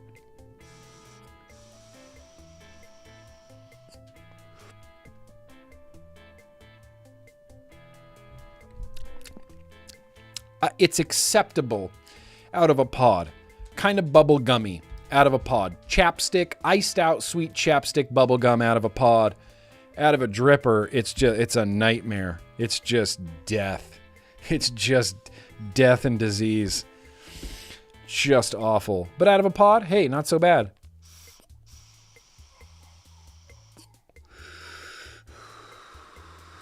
Yeah. And wait, did we sing happy birthdays? We just skipped happy birthdays. Hang on. Enough of the Rocket Bunny honeydew bubblegum nightmare wax. This needs to be done. I can't believe I skipped birthdays, Schmurphy. I have to sing happy birthday and then we can go outside. I promise I'll take you outside. All right, everybody. Let's finish off this vlog by singing happy birthday together to the Happy Do people. To the Happy Do people. I looked at the chat. I said happy as I was looking at honeydew and it came out happy do. So let's say happy birthday to the birthday people. There's only a few. Appreciate you guys being here tonight. Happy birthday to the birthday people. Let's all sing. I was trying to be really delicate with my baton. Let's all sing. And a 1 and a 2 and a here we go. Happy birthday to you. Happy birthday To them, happy birthday, dear Mom Meat. Also Bover. Also Libby, a.k.a. Mrs. Shadowman. Also Johnny Cash. And also James R. Happy birthday to you. Skip around the room, skip around the room. You know what to do. You skip around the room, skip around the room, skip around the room. You know what to do. You skip around the room, skip around the room. Freaking happy birthday. Yeah, and that's why we sing happy birthday. You know, I'm glad that you guys were born and that everything in our lives culminated to our paths crossing and then you being here at the vlog, in the chat, being dope, singing happy birthday. It's destiny, you know? It's destiny. Another birthday means that you quit smoking and you didn't end up contracting some sort of horrible myriad of diseases from smoking, you know? Happy freaking birthday, yous guys. I wanted to, can I share one last thing? I'm just remembering this right now, but my cousin Barbara, you've seen her in the chat night after night after night after night after night. She's one of my biggest supporters. Cousin Barbara, she's got a GoFundMe. She's hitting some hard times, and I'm going to throw her GoFundMe link into the description below and into the chat right now. If anybody would like to donate to my cousin Barbara, just a few bucks, literally everything helps. I would very much appreciate that. Very much appreciate that. I think I have 3 more super chats here. Fishy, more seatbelt, always more seatbelt. Jay Logan, super solid pre-recorded news, no off rants, just straight to the point. As always, great vlog, and thank you for being you. Hope everyone has an exuberant night and a great Friday. Exuberant. Thank you. Thank you, Jay Logan. I really appreciate that. Appreciate you. And yeah, I like the pre-recorded news too. I like it. Let's just nitty gritty. No ranting. Maybe I can rant afterwards, but nitty gritty. Let's just do it. Let's get the information out to the people, you know? And then lastly, Flying Custard, please convince them to make an RBA for that pod. You know, I'll see what I can do. I know exactly 2 people at Hussar, so I'll see how much how much pull I have at Hussar, how much sway I have at Hussar. So anyway, hey you guys, appreciate you. We didn't do Assignment Planet Globe this week either. What? Did we really not do Assignment Planet Globe? All right. Well, hell. Next week, we'll have Assignment Planet Globe, I promise. Send them in to nick@grimmgreen.com if you want to see them, and I promise we'll do it next week. Sorry. Oh, an RBA for the Minikin pod. Yes, absolutely. That's a thing that I believe has already been discussed. But yes, absolutely for the Asmodus pod. I'll hit him up. I think it turned out rad. I'm gonna put coil heads in it tonight. I know, line it up. What am I doing? I skipped Assignment Planet Globe, which is weird. Why would I skip that? I'm gonna have to go back and watch the replay and see what I did wrong. The lack of sugar is making me senile, right? I need sugar to survive. Your brain runs on glucose. You need it for basic cognitive thoughts. I'm just going to sit here and enjoy my chapstick bubble gum. And thank you guys. Thank you for a damn hell-ass fun vlog. Really appreciate you. I love Thursdays. You know, I love coming here. I love doing the damn thing. It feels, I say this every week, but it feels like we get the band back together, you know? Blame Rocket Bunny.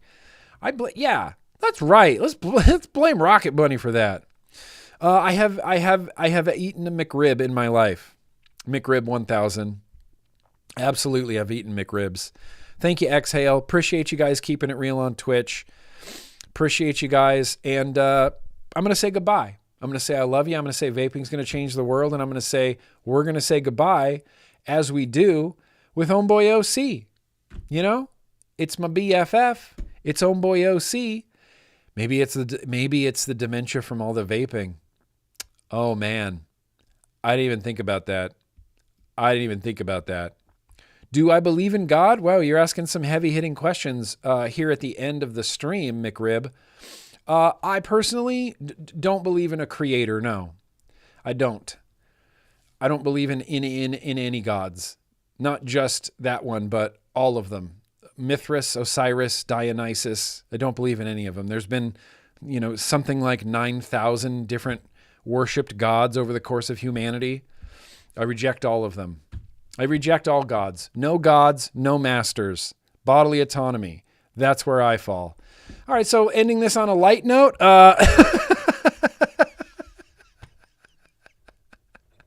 But I'm also not anti that. I'm very pro belief, pro religion. I'm a fan of it. I just don't believe in it. I still listen to my favorite Christian death metal bands, and they scream at Jesus at me all the time, all day long. But hey, guys, we're saying goodbye. It's Homeboy OC. Peace out. Be excellent to each other. Would you be surprised, McRib, if I told you I already was into Christianity for about 15 years of my life? Would that surprise you? Okay, well, maybe this discussion can be continued somewhere else. Yeah, I mean, we've talked about religion here on this stream again in the past, but I'm more than welcome to entertain it. I mean, if you're talking about the God of the Christian Bible, that's tough. That's a tough one. That's a tough one for me because that's the one I used to believe in. That's the one I really, really, really, really did. Anyway, I don't want to talk about religion here at the end of the... McRib, what are you doing? I thought you were talking about McRibs. Hey, I love you guys. Peace out. If you believe, keep believing. If you don't, and don't. That's where I land on it. That's where I land in it. I'll see my yo-yoys in the hangs, and everybody else, hey, I love you. Be excellent. I'll see you next week. Same place, same channel. And we're going to say goodbye with Homeboy OC. He believes he can fly. We can believe in maggots. Just for a minute. Maggots. It's so sad that Odorous is dead. That really bums me out. Thanks, God. Just mad at God for Odorous dying? Okay. I need some sugar, I think. I need some sugar in my life. That's where we're at. I love you guys. Peace out. Be excellent. Here's the Yak song. He believes he can fly. We can believe in ourselves and each other for just a little bit. Be awesome. Be excellent. Be maggots. I believe I could fly. I believe I could touch the sky any time of year. Dun dun dun dun dun dun. I believe I can fly.